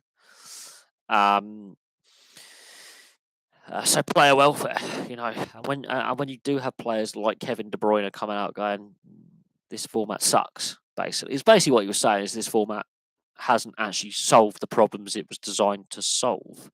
It's actually created new problems. It doesn't sell the format to me.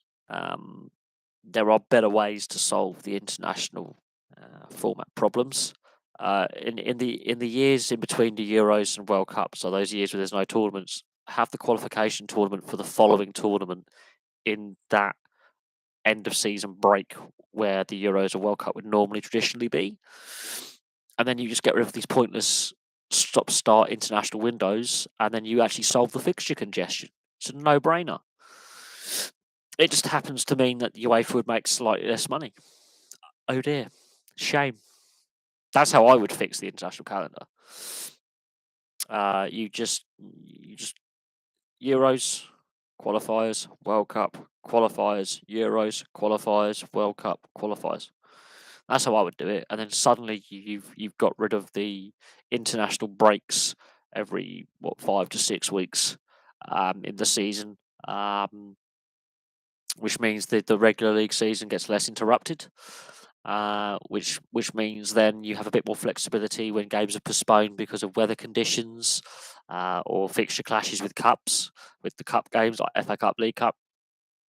And ironically, suddenly you've reduced the fixture congestion massively because you've allowed your domestic leagues that little bit more flexibility to get the domestic cup competitions done, league campaigns done, And then, you've got that flexibility. Should there be bad weather that causes a game to be postponed because of heavy rain or heavy snow?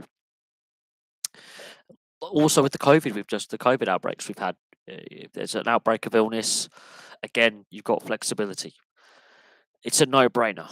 It just means UEFA and the domestic FAs have to take slightly less revenue, slightly less. But in the long term, it benefits the national sides, it benefits the club sides, it also benefits fans. And most important of all, player welfare. So there is that. But player welfare seems to, and the fan enjoyment and the fan participation seems to be a secondary concern for UEFA, considering how they dealt with the UEFA Champions League final chaos and how they tried to blame the fans for their own failings and the police's failings. The fans are, UEFA are already under a lot of criticism for ticket allocations, ticket prices, the Nations League format. I'm not sure if everyone's 100% sold on it. I don't know what European fans across the continent feel about the Nations League format. It'll be interesting to see how fans in France or Italy or Portugal or Germany or Switzerland, continental Europe, how they feel about the Nations League format. What does it mean to them? Or is qualification for a World Cup or a Euros more important, especially for those smaller nations? Because I'm yet to see anyone from continental Europe come out in favour or against the Nations League format, and what their views are. No journalist has really been brave enough to ask, or international journalist at least, to go over to ask Spanish fans or Italian fans or German fans or French or Swiss or Danish or Polish or Portuguese or Swedish or whatever fan base it is. What's your views on this Nations League format? Are you in favour? Are you against? How does that impact? How do you feel? Is it a good thing? Is it a bad thing? Bearing in mind the Scandinavian leagues are summer leagues, so having the Nations League now really impacts the Scandinavian leagues, for example. And then you've got that club country debate.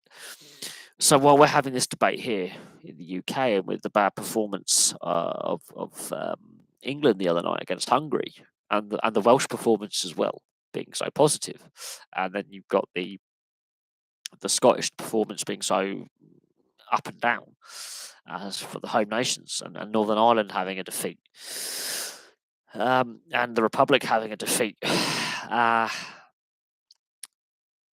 So the home nations in the Republic of Ireland have a different viewpoint on the Nations League than, let's say,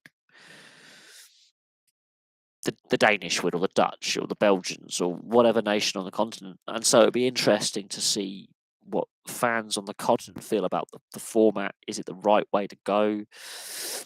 Do they feel an engagement between themselves and the format, or would they rather just watch their team at the Euros, the World Cup, and in those qualifiers for said tournaments? And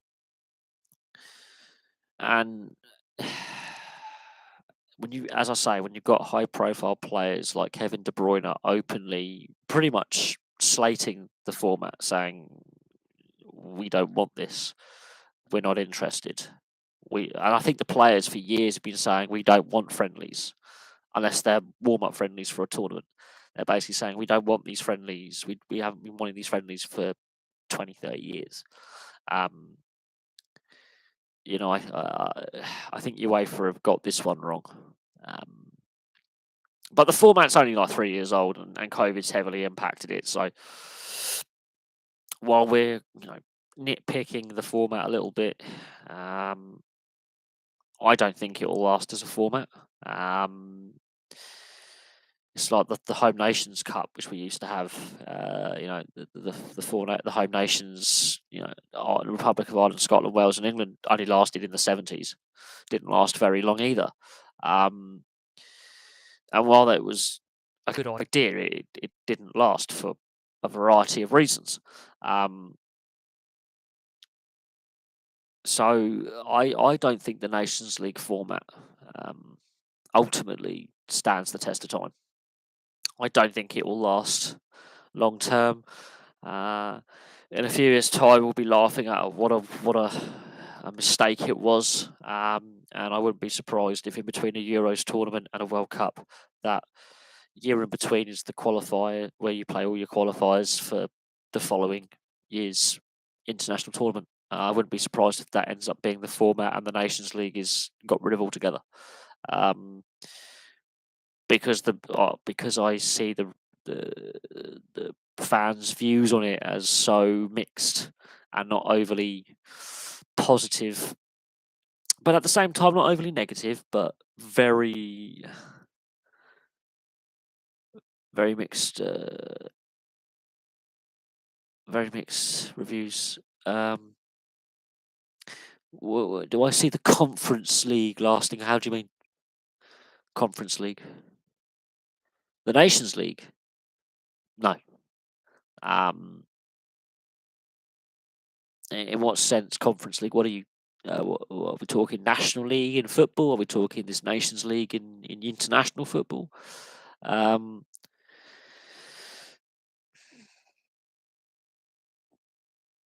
Conference League in what? Are we talking club football or international football? Because that's a bit of a vague question. If we're talking about the Nations Conference League or the Nations League that we're talking about now, no. If we're talking about the non-league in English football, yes. I think there's going to be changes to the non-league structure, but that I think that's going to be tinkered with. I think it'll be tinkered with as time goes on. I think it'll end up being like the Cup Winners' Cup in the end, but I do see it staying around. Yes.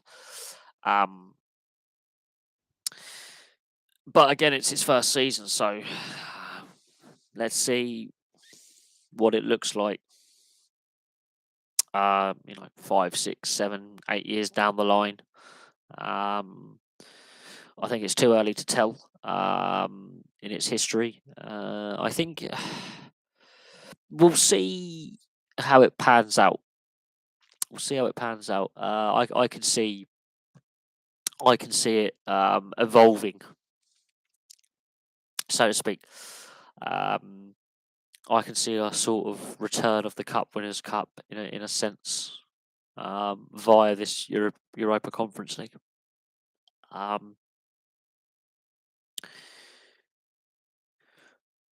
30 grand a year before tax? Yes, it's more than what I'm on. That's what, 7-8 grand more than what I'm on before tax. So yes, that's a good starting. As I said, as a starting wage, working in some of the utilities companies, electric, waste disposal, water, gas, those kind of things. Oh, you're still on shit. Yeah, that's a decent starting wage for an entry level position in an industry. Yes, that's a decent starting wage, and I'm assuming that there is room for wage growth and progression. I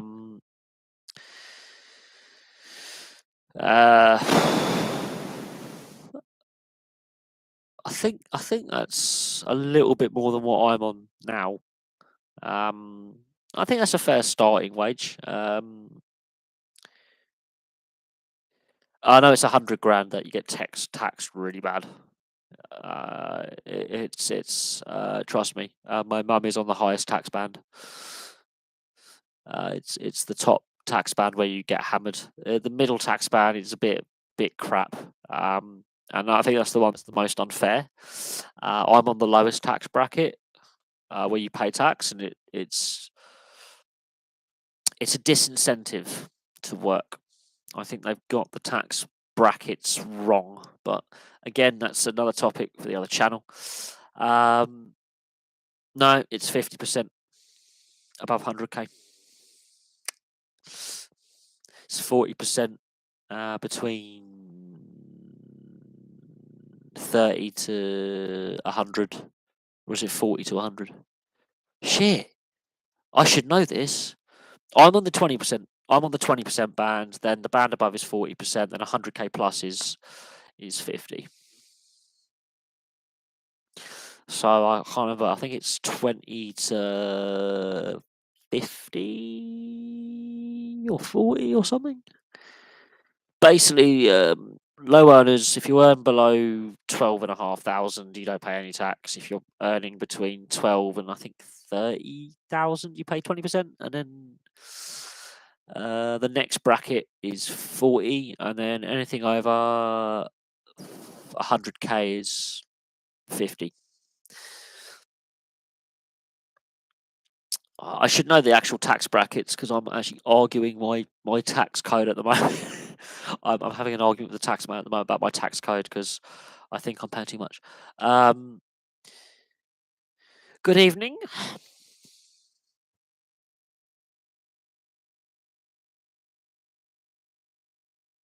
But yeah, no, the tax code brackets. If it's over 100 grand, it's 50. I think it's I can't remember. I think it's 40 to 60. Rugby league. Nathan Brown, the New Zealand Warriors head coach, looks like he's coached his last game.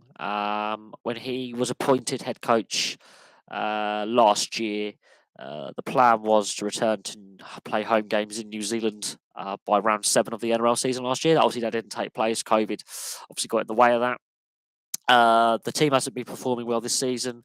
The Warriors are meant to return home to Mount Smart Stadium in Auckland, I think, in round 14, 15, by round 16. So in 3 weeks' time, just over 2.5 weeks' time, they're meant to return to play their first home game for 2.5 years.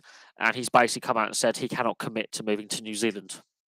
Even though when he was given the job last year, the plan was to return to New Zealand from round 7. Let that sink in. And so Stacey Jones, the former New Zealand halfback, looks likely to take over on an interim to permanent basis as soon as their next game. And Michael Maguire, Madge, looks likely he's coached his last game for the West Tigers. So there's a couple of coaching vacancies that are going to be coming up very shortly. Canterbury Bulldogs are still looking for a full-time replacement to Trent Barrett. Michael Maguire's looking likely to lose his job,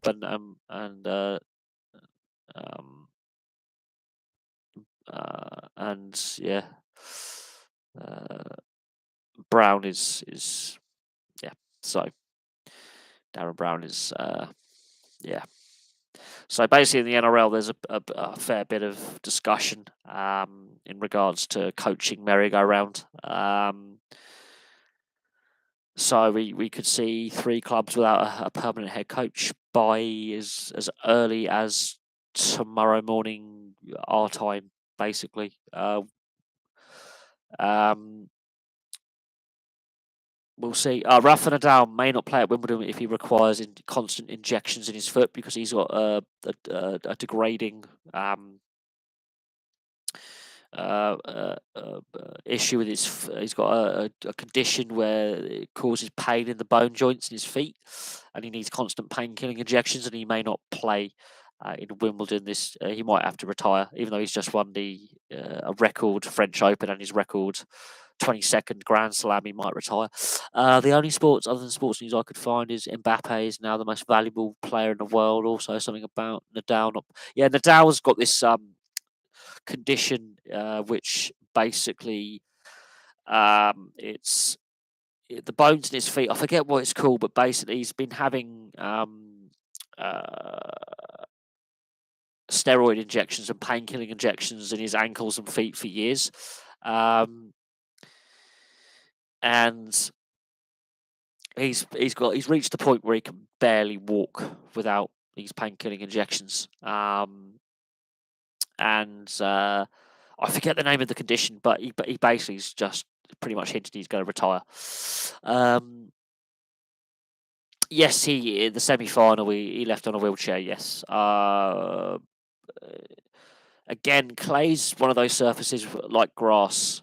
Grass and clay, unlike the hard courts, you get these nasty slips. It's happened to Murray. It's happened to Del Potro with his knee. He's now retired as well. It's happened to Nadal as well. There's players who've torn groins. Grass and clay, this can happen. Clay, you could just get that weird bit where you just get that dry section of clay where there's less slide and you go. Grass, again, you get that loss of grip where you slide.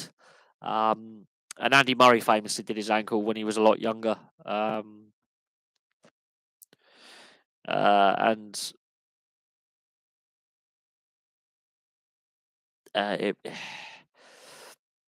tennis is one of those sports which is just brutal on the ankles, the knees, the hip joints. So Andy Murray's had issues with his ankles and hips. Juan Martín del Potro obviously had his knees. Nadal's got his foot and ankle issues. Djokovic has got his elbow problems. And yeah, there's a lot of players who've had issues. Who was it who had the shoulder problems? Oh, that was Andy Roddick. His shoulder was absolutely destroyed. Hewitt, the Australian tennis player, had to have multiple ankle operations, where they basically filed down his ankle bones, pretty much. And Andy Murray's got his ankle supports. Yes, he's had some nasty ankle injuries. Tennis is actually, you've Laura Robson retiring as well. She's had 3 hip operations, very similar to Andy Murray's, and she's significantly younger. She's retired, from the sport as well. Constant knee, groin, and hip injuries. And it's just taken a toll on her body, and it's just like it's not worth the abuse you put your body through. So yes, you could argue that there is a point where players are just pushing themselves so hard.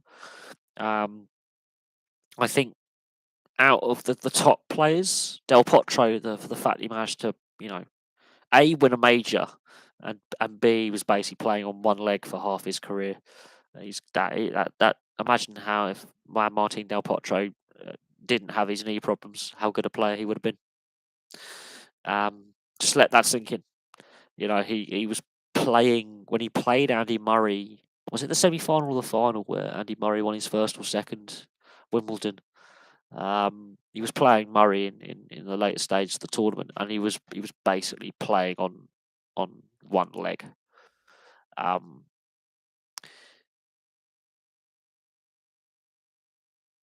Ankle braces. I mean, I've had issues with my ankles with a nasty rugby injury and a nasty motorcycle accident, and they haven't been the same since.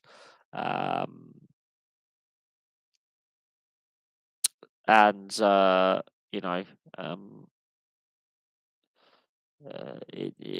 ankles are quite painful in the evening. But again,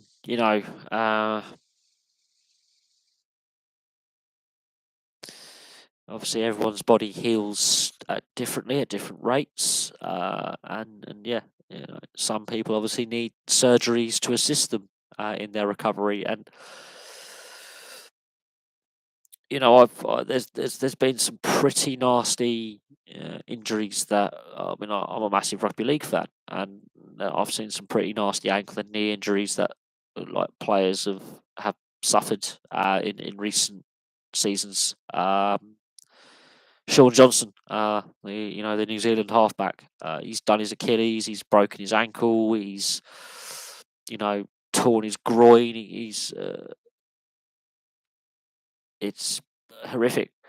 And again, if you've got like a medical condition like that, if you've got like a genetic condition or a condition like that where you can't help your condition no matter what you do, um, then yeah, you have to. I don't know how comfortable they are, um, but I've worn wrist braces. I've worn strapping on my shoulders and my knees. It's not the wearing of the strapping; it's the fact that getting it on and off is just so frustrating, and it does wear you down mentally. So just imagine what that's like for um, a top level athlete who's just constantly having to strap themselves up, unstrap themselves, strap themselves up. There's got to come a point where they're looking in the, they wake up in the morning, or they're at training, or they're preparing for a game. They're looking in,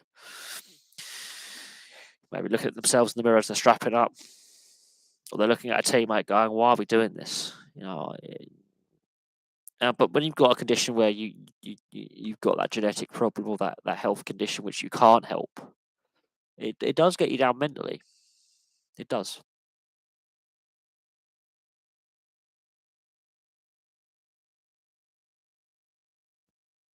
Um,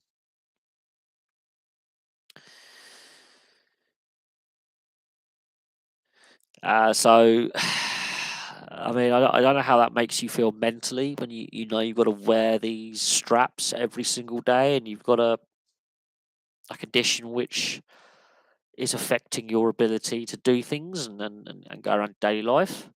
But when I was off sick last summer and I stopped doing content for a little bit, and I was on crutches, and the furthest I could walk was my bathroom, and getting to the shops, takes what 10 minutes now. But when I was recovering from my motorcycle accident, it was taking me like an hour to do a 10-minute walk.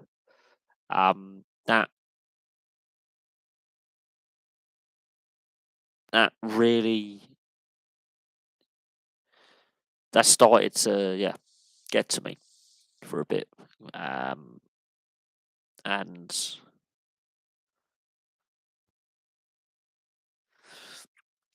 I don't know. It wasn't a fun experience.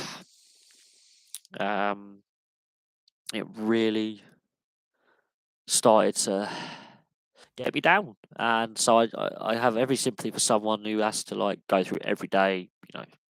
With a like yourself, Jordan, where you can't control your condition, you can just manage it. It's not pleasant. Um, it's not something I would wish on anyone. So just imagine like an athlete who's been told like you're going to need multiple operations. You got to retire.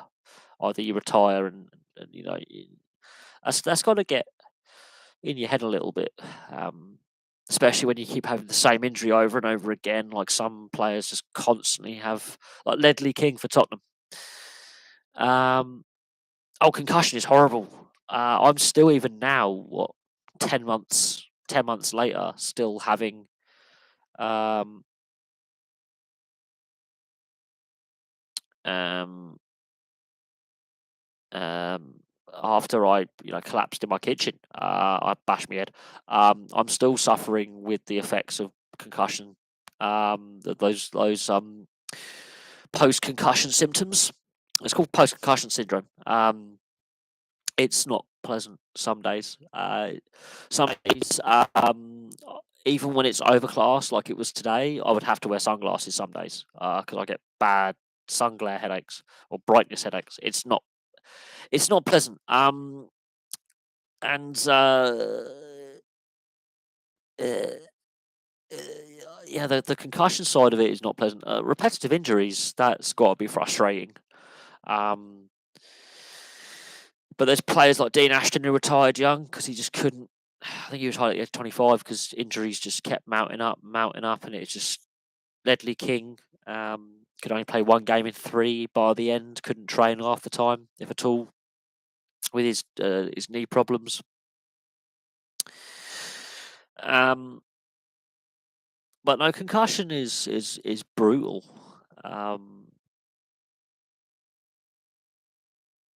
Absolutely brutal, horrible. I've had enough of them, and it's making me more aware of, my mental and physical well-being with this. And I've spoken to my mum about it. I said, look, I'm still having these issues, and it's why I'm using the notebook more rather than the whiteboard. I'm using the notebooks more. Part of the reason why, and I use my whiteboard now to keep important notes written down. So like my TV license account, my motorcycle insurance back in the day, council tax letters. I use my whiteboard now more for day-to-day stuff, and I use my notebooks for writing down my passwords for my Facebook, my YouTube, my email, because the amount of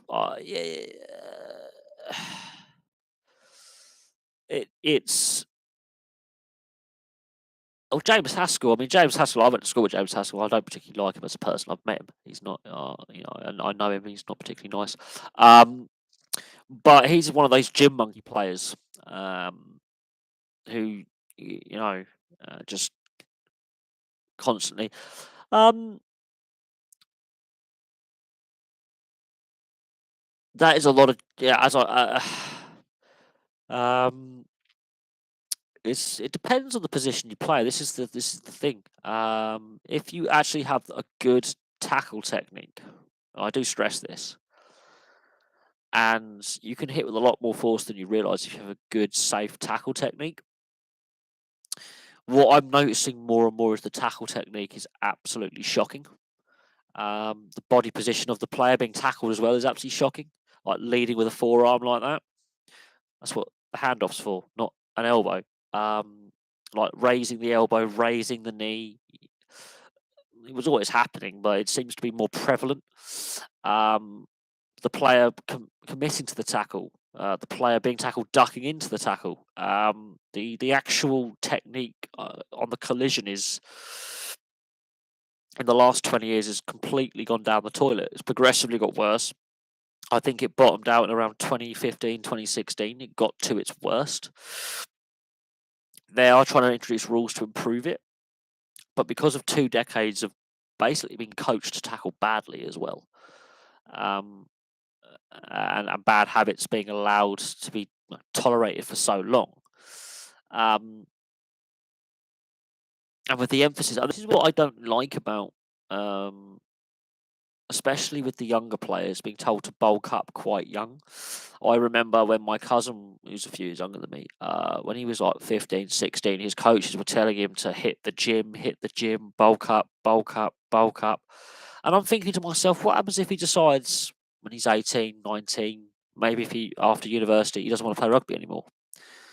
And he stopped playing rugby for a year. And they did he went to the doctors because he was going abroad for a gap year, and they were like, stop, your blood sugar levels are all wrong, your blood pressure's all wrong, we're going to send you for heart and pancreatic scans. They were like, if you do not change your diet and change your weight, you will be dead within 5 years. And that was no joke. They were telling him for the previous 4 years to constantly bulk up, hit the gym, take these supplements, do this, do that, and then he doesn't play or go to the gym for a year, and his health got that bad, and he was that overweight that they were like, "What the fuck? You're 19, about to turn 20, and we're concerned about your heart. We're concerned about your kidney function, your pancreatic function, your liver. Stop what you're doing. Like, get healthy. Like, exercise." And then he started playing rugby again at university for a little bit. Then he stopped again. And but he's always had problems with his weight. He's a big lad. He's the same height as me, but he's like twice my weight. And there was a point where my cousin, at the age of like 16, was weighing 20 stone. It was not even funny. And that's another concern I have is youth coaches instructing their players whilst they're still at school or in the youth system at clubs to hit the gym at 16 and do weights that adults will be doing. So they're bulking them up too quick. And then a lot of these kids, I mean, like myself, I stopped playing rugby after I was 21. And I took several years out of the game from school to my early 20s, and then I stopped. My body's still broken from that experience, but I stopped partly because of injury, and I've had too many concussions and too many knee and ankle problems. And I love the sport. Don't get me wrong, but my God, some of the young lads who were in the underage teams like this, under 18s, under 21s, under 18s, under 16s. Again, the coaches will tell them bulk up, bulk up, bulk up. Some of them now are just absolutely ridiculously big. And I'm waiting for the day that they stop playing for whatever reason. And they may not go to the gym for a little bit. And the aftermath on their health is ridiculous. The amount of ex-rugby players, both league and union, who have health issues not related to the collision side of the game, just with the sheer size that their bodies have got to when they're not going to the gym and they're not training. The muscle turns to fat. They end up with diabetes. They end up with heart problems, liver problems, kidney. And I'm thinking to myself, are all these supplements actually good for you? Like seriously, and all these therapeutic use exemptions, so they're actually taking asthma inhalers which have got steroids in them, to increase cardio respiration and stuff. Are they actually good for you? Like, I have concerns about the health and welfare of athletes when they retire as well, or when they have a lengthy injury layoff. Their body mass index, things like that. Yes, it is actually the duty of care of the tackler to make sure you and the tackled opponent actually reach the ground safely. But sometimes the player being tackled will raise an elbow or a knee, and then that's naughty play as well. Leading with a forearm is actually against the rules. I've gone off darts since the PDC took over the BDO, basically stole all their players. Faf de Klerk is the perfect example. You don't need to be bold. Faf de Klerk is ripped. He does the gym work. If you look at his size, his stature, he's stockily built. He's powerfully built. He's got something called core strength. He's not a gym monkey. He actually works on his core strength. Yes, I have seen the asthma conspiracy, as it's known, but they're not the only sports team to do it. The therapy use exemption, asthma inhalers. Yes, apparently all the Liverpool players, apart from 4 of them, are asthmatic. Then again, Liverpool isn't the best city for air quality. I'll give it that.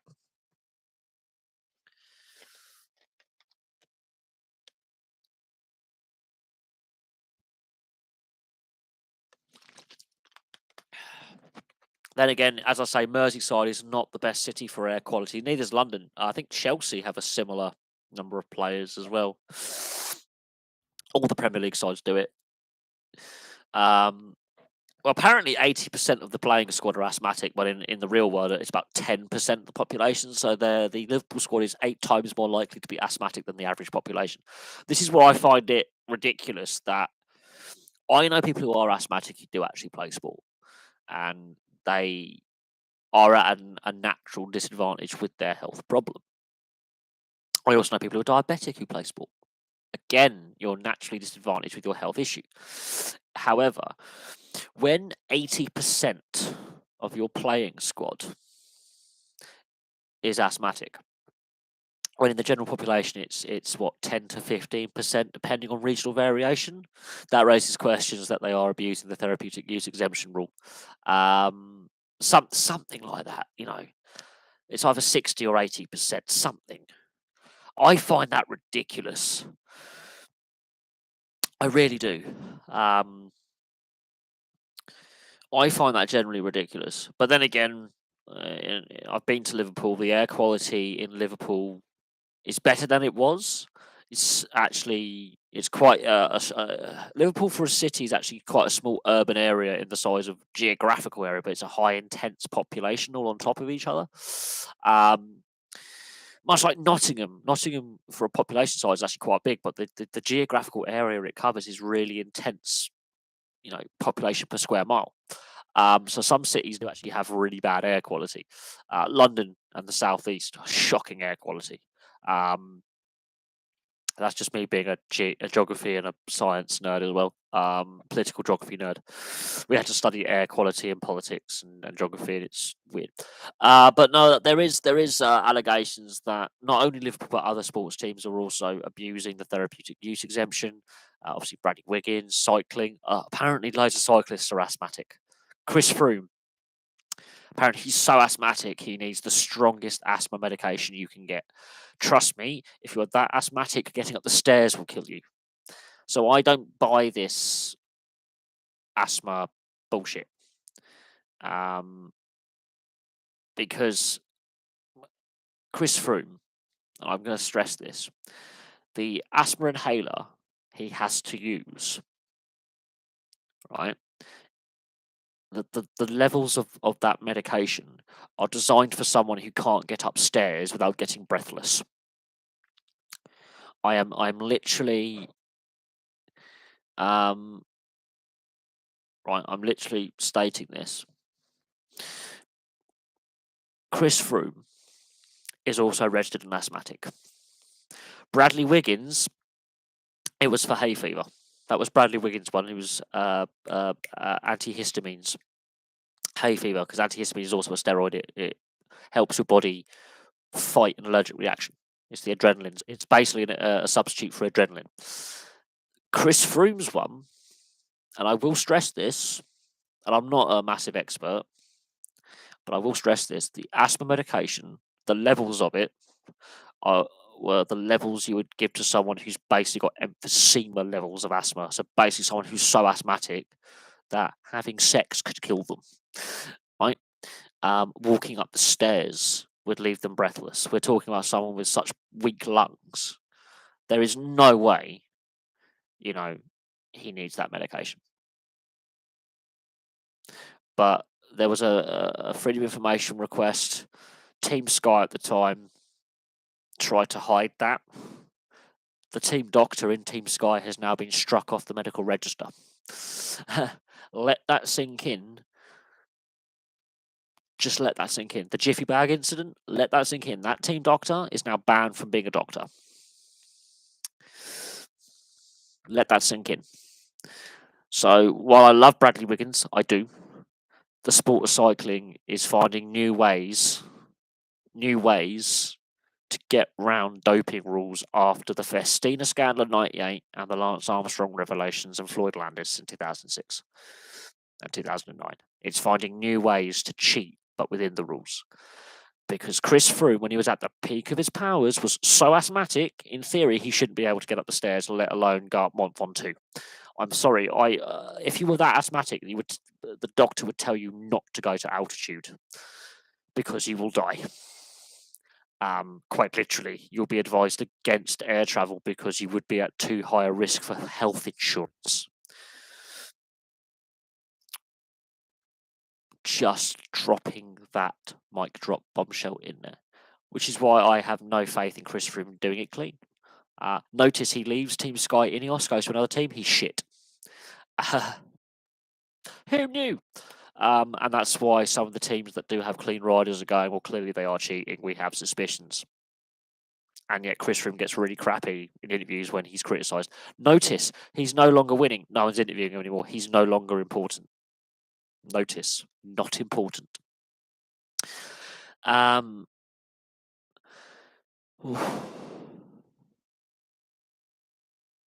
No, most people don't believe the sun shines at Liverpool's backside. It's that is clearly something's going on there that's not right.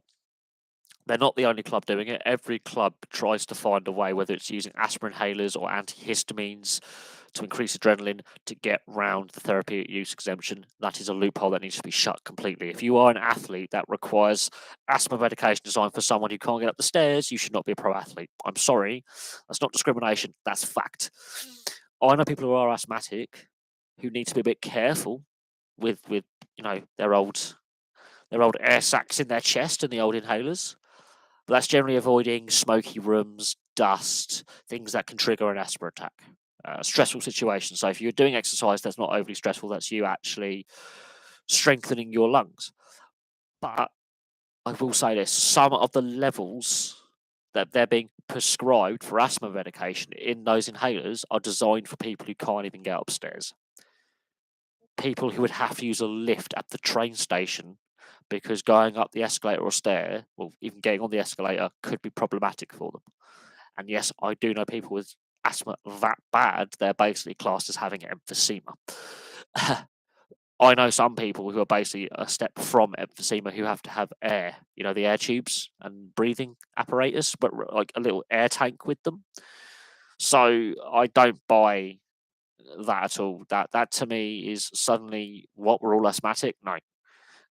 That's because these therapeutic use exemptions generally either the one that Sharapova got caught with, which is the famous one, melanonium or whatever it is basically designed to lower your heart rate but increase the oxygen levels, designed for people with heart problems, irregular heartbeats. Apparently she had a heart condition. Okay then. And it was her grandfather's or father's medication. Okay, Maria, keep grunting. So yeah, I that's what I'm a cynic. So I know a lot of people. Bronson Sherry in rugby league. Not only did he, fail a doping test, he had like enough steroids in his system, right, to drug Seabiscuit, in the sense that he had more roids in his system than Hulk Hogan and the Nate what's his name? But the wrestler who's dead now, the Ultimate Warrior. He was more roided up than the Ultimate Warrior. He apparently he'd been doing it since he was like 15, 16 years old. He deserved his 4-year ban. I have no sympathy with Bronson Sherry whatsoever.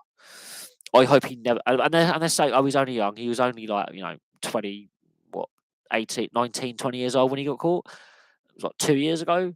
He's got 2 years left to serve. He'll be allowed to play again in 2024. I don't want to see him in the sport ever again, because that is rewarding bad behaviour, where it's like, it's a slap on the wrist, you're allowed back. He had like 8 or 9 different substances in his body that had been banned since the 88 Seoul Olympics after the Ben Johnson scandal. He was doped to his eyeballs, and it wasn't just a little bit, it was a sustained period of no repentance. Obviously, when he got caught, it's different. The NRL was different when he was caught, because it was technically before COVID. It was 2019. It was the end of the 2019, beginning of the 2020 season. He got caught. Michael Jennings has been caught since then for Parramatta in the same year, at the end of the 2020 season. So he's not the only player who's been caught, except Michael Jennings was like, fair enough. You got me. It's like they learned nothing from Sandor Earl, like, who was thrown under the bus by the NRL by Asada in the NRL, in my opinion. Oh God, bloody bugs, fucking flying around. And the peptide scandal is like, and Bronson Sherry. I mean, Jesus, the optics of that, the club he was playing for, the peptide scandal history with Cronulla, just Jesus, like, read the room. But so yeah, I've got no sympathy.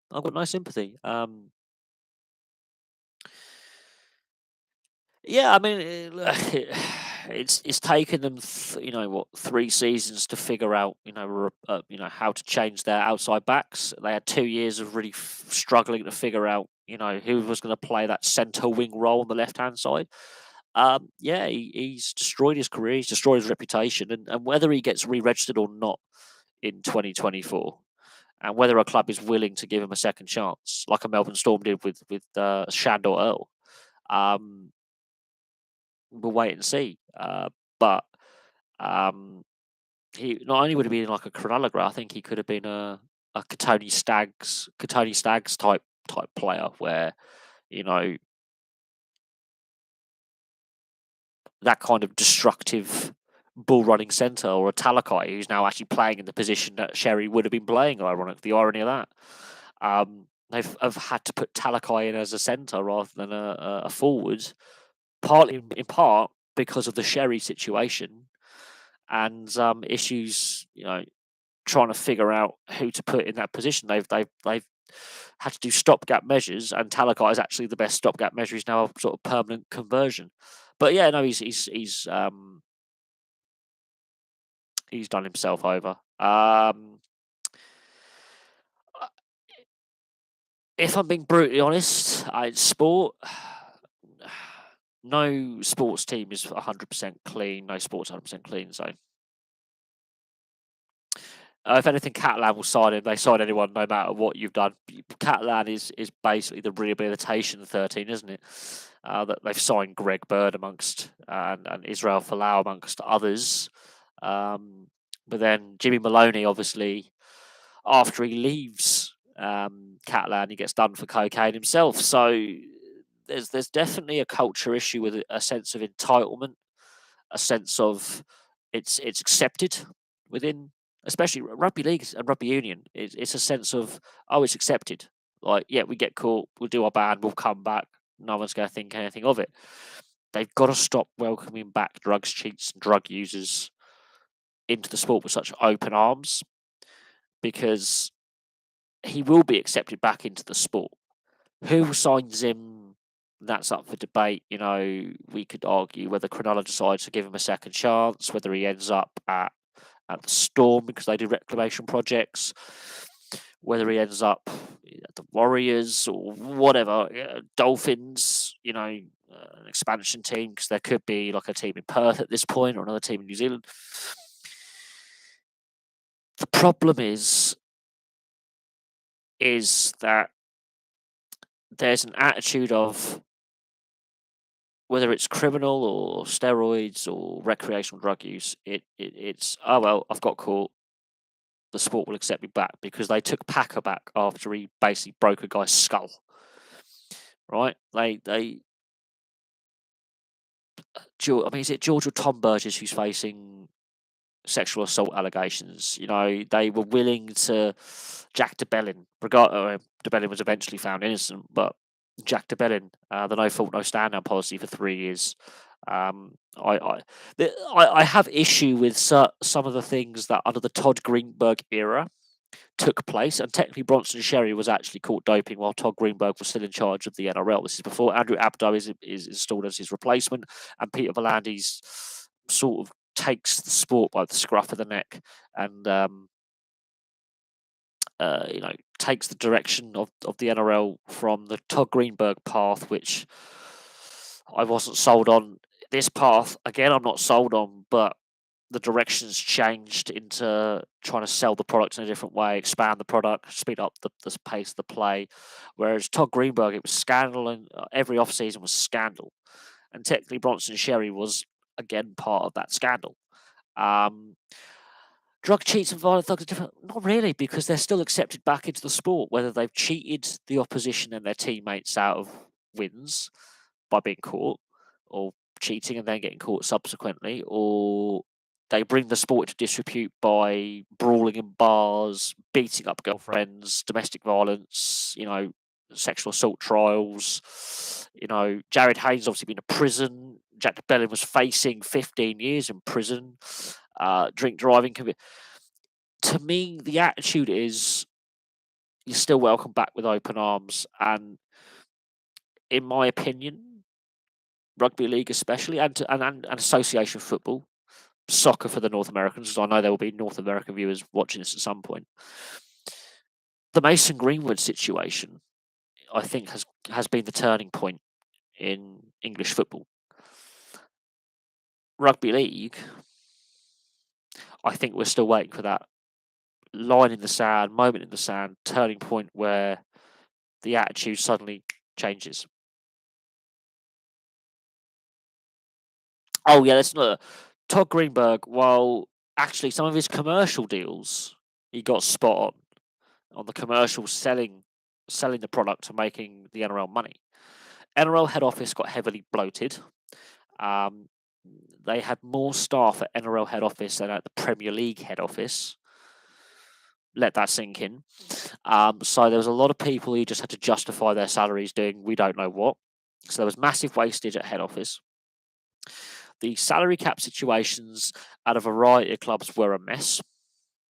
Complete and utter mess. The punishments were all different.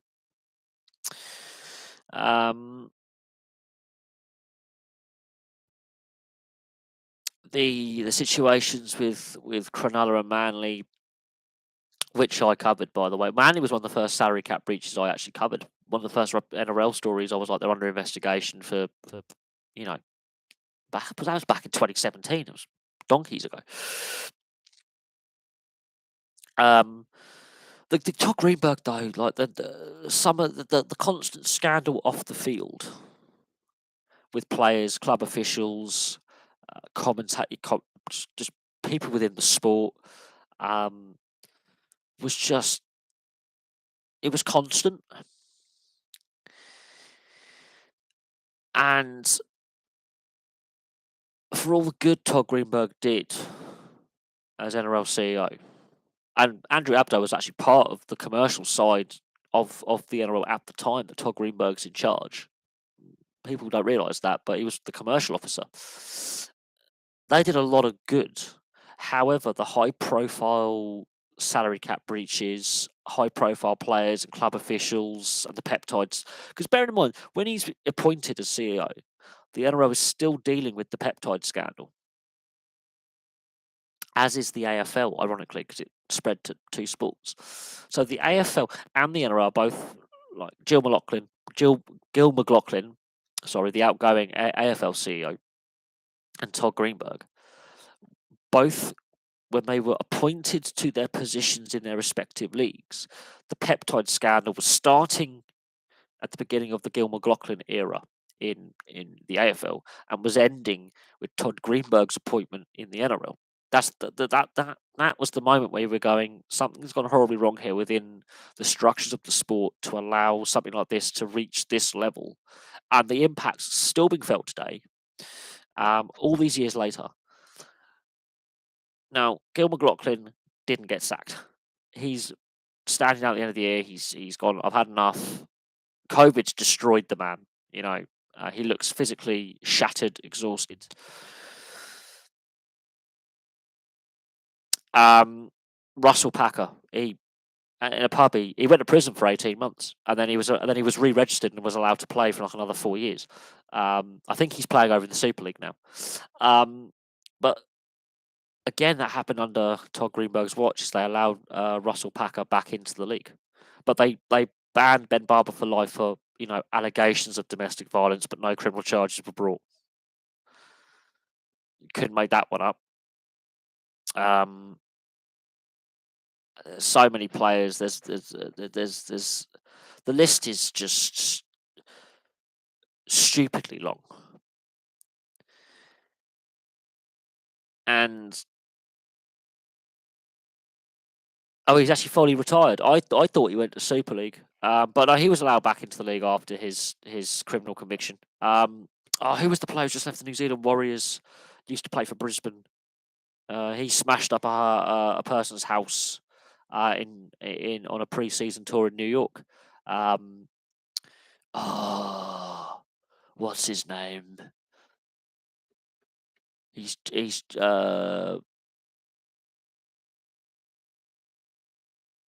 look, Russell Packer was one of the most hated players in the league. One of the most hated players in the league.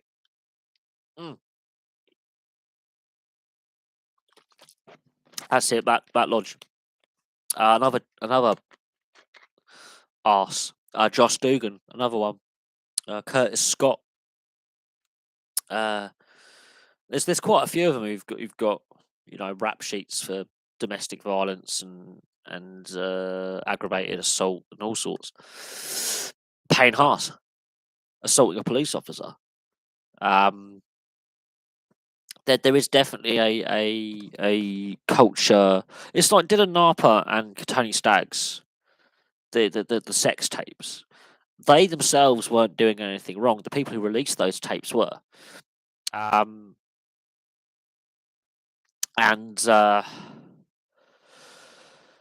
It's just, I have some sympathy for them, but Curtis Scott is deregistered by the NRL now. He's playing country league, earning 50 quid. Curtis Scott is a dickhead, and I'm a Canberra fan. I wasn't happy with us signing him. If the Melbourne Storm has rejected a player, don't sign them. It's generally a rule of thumb. If the Melbourne Storm have said we don't, this just no, don't sign the player. It's kind of a hint.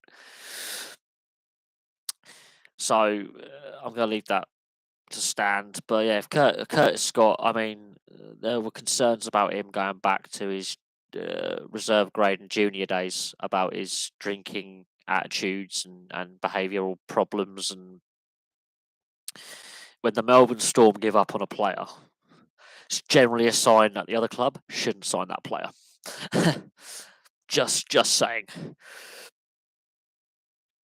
Well, Russell Packer, no, he was generally a thug. He went to prison. He should never have been allowed to play the game ever again, in my opinion. Left the guy. I think he left the guy with definitely with a broken and fractured skull, and I think he left the guy with temporary brain damage as well. He curb stomped the guy's head outside a nightclub. He deserved longer in prison. He should never have played ever again. Matt Lodge, he's lucky he's not in prison, quite frankly. Who else? There's quite a few others. Josh Dugan. I don't know if he's retired or not, Josh Dugan, but he was another one with problems. Blake Ferguson, I don't think he should be playing. In the suit in over here, I don't think he should be playing. He's another one who's brought the game into disrepute. The list I could go on and on and on. I don't particularly want to, but I could.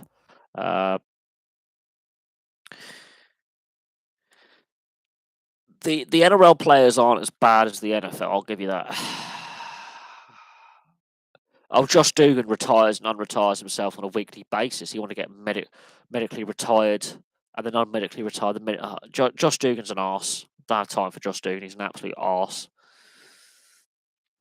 Sam Burgess, his brother George. They're you know. Their fate. Sam Burgess is domestic violence, drug allegations, wife beating, threatening his father-in-law. Sam Burgess, good player, yes. Good person, no. And there's people saying he should be a head coach in the game. How about no?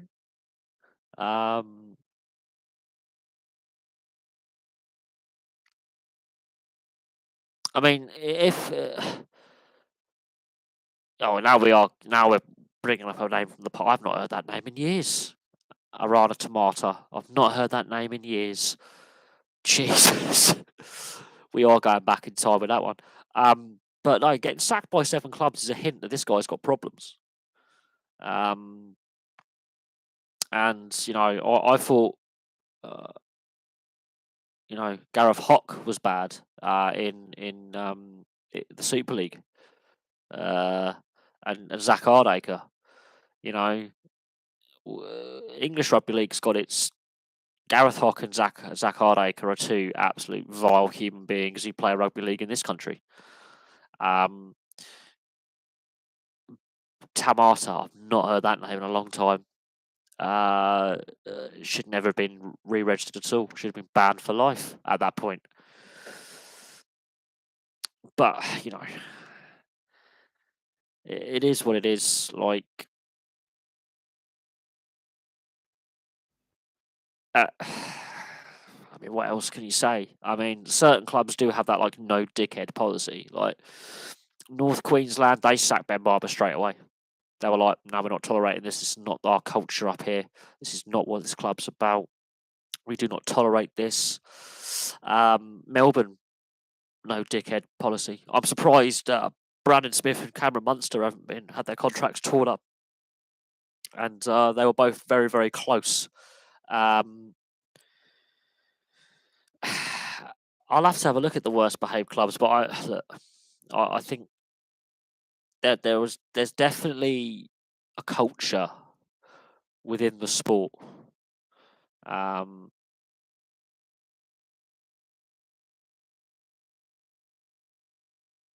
you know, and rugby union's got that same culture. It's just less reported because it's a middle class sport. But no, there's definitely a culture within professional team sports that's been around for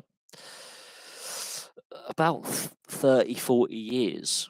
And it started with the old drinking culture where, like, you would play the game hard, rough and fair, maybe a bit unfair at times. But generally speaking, you would go to the opposite. If you were the away team, you would go with the opposition, have a meal and a drink after the game.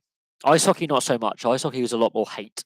But in general speak, rugby union, rugby league, cricket, you would play hard, fair, sometimes cross the line. But in general terms, if you're the away team, you would go. Yes, Southgate out. God save England from the British is the same person. Stacey Jones, yeah, multiple names. Just keeps it fresh. But no, the culture initially was as the away team, you would still socialise with you know um, your hosts, go for a drink, go for a meal, socialise. However, that drink culture manifests itself in, well, as Tommy Raudonikis in the '95 State of Origin series, they didn't train for 3 days, they went on the piss for 3 days as a bonding session. So that the drink culture then properly transformed itself into full blown binge drinking alcoholism. And as professional sport got more money, then the drugs turn up. So you get your Gascoignes, you get your Maradonas, your Kyle Walkers of the modern day, your Adrian Mutus, um, your Bob Proberts in the NHL, your Grant Fiers, and then we have incidents like what happened with Cameron Munster and Brandon Smith at the end of last season, where they were caught on videotape off their tits. And it came at a bad time because that video surfaced a day or two after they were knocked out in finals, and a day before the Dally M Awards, and circulating on the internet. And then you got it. So it just.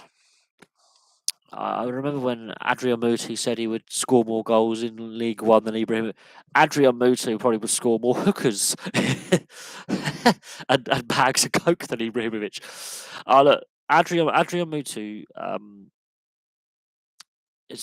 there was no doubt that he was one of the most talented players of his generation for his actual skill set, what he could do with the ball. His off-field indiscretions is what basically cost him his career. There's no other way to describe Adrian Mutu apart from a flawed genius. A poor man's Maradona. No, seriously, Adrian Mutu was Adrian Mutu at his best in the late '90s, early 2000s. Watching him in Serie A for Fiorentina and Parma.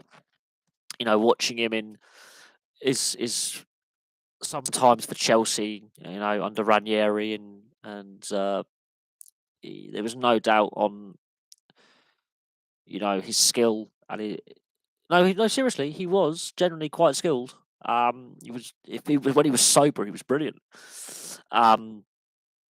He was definitely very technically gifted player when he was younger. And then the party lifestyle got to him, and his career never recovered.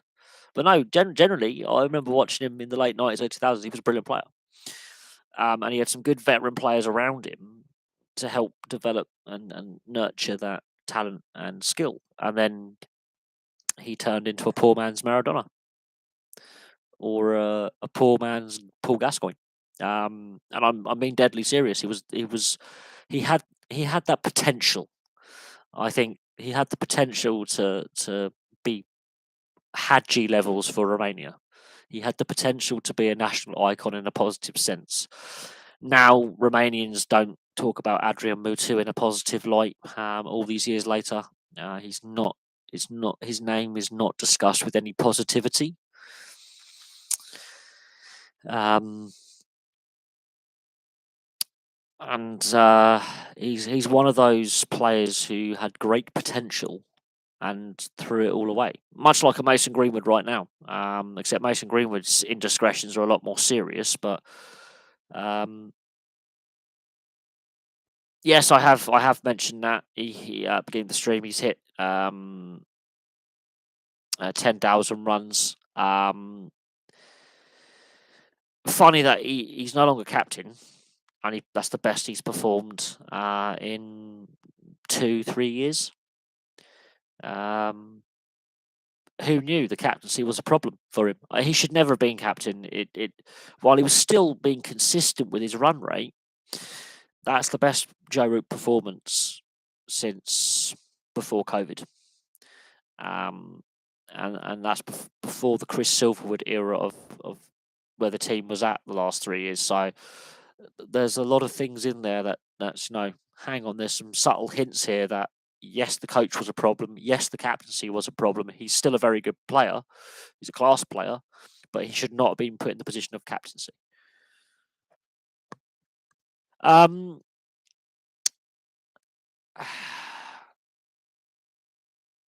Yeah, if he plays as long as Sachin Tendulkar or Brian Lara or Jack Callis, so late 30s to 40 years old, then absolutely there is every chance he could be the best batsman of all time.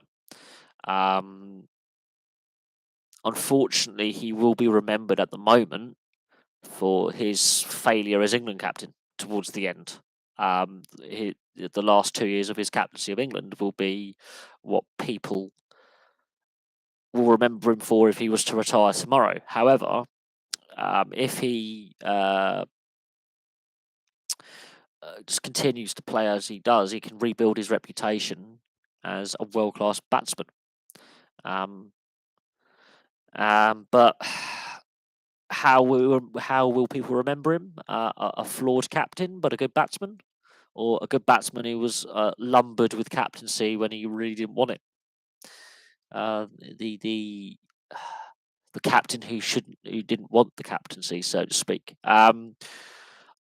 Yes, he did save the first test, a test which we nearly threw away twice, but New Zealand ended up doing in England and throwing it away. But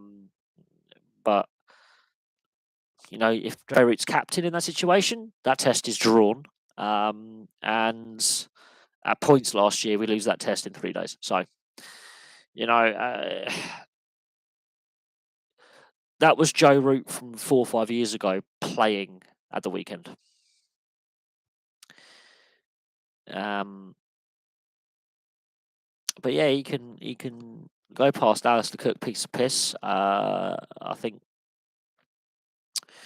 Brian Lara.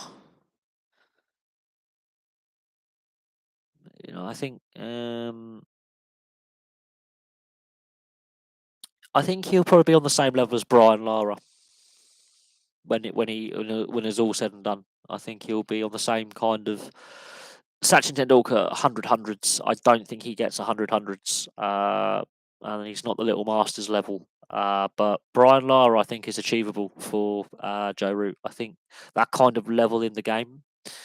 But Brian Lara was far more explosive as a batsman. He could just hit sixes, but he's West Indian, so they always hit sixes. But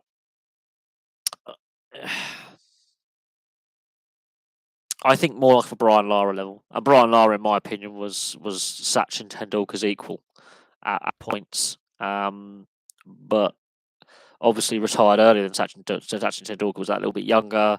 Brian Lara's career was over before Sachin Tendulkar's had a decade left in the game.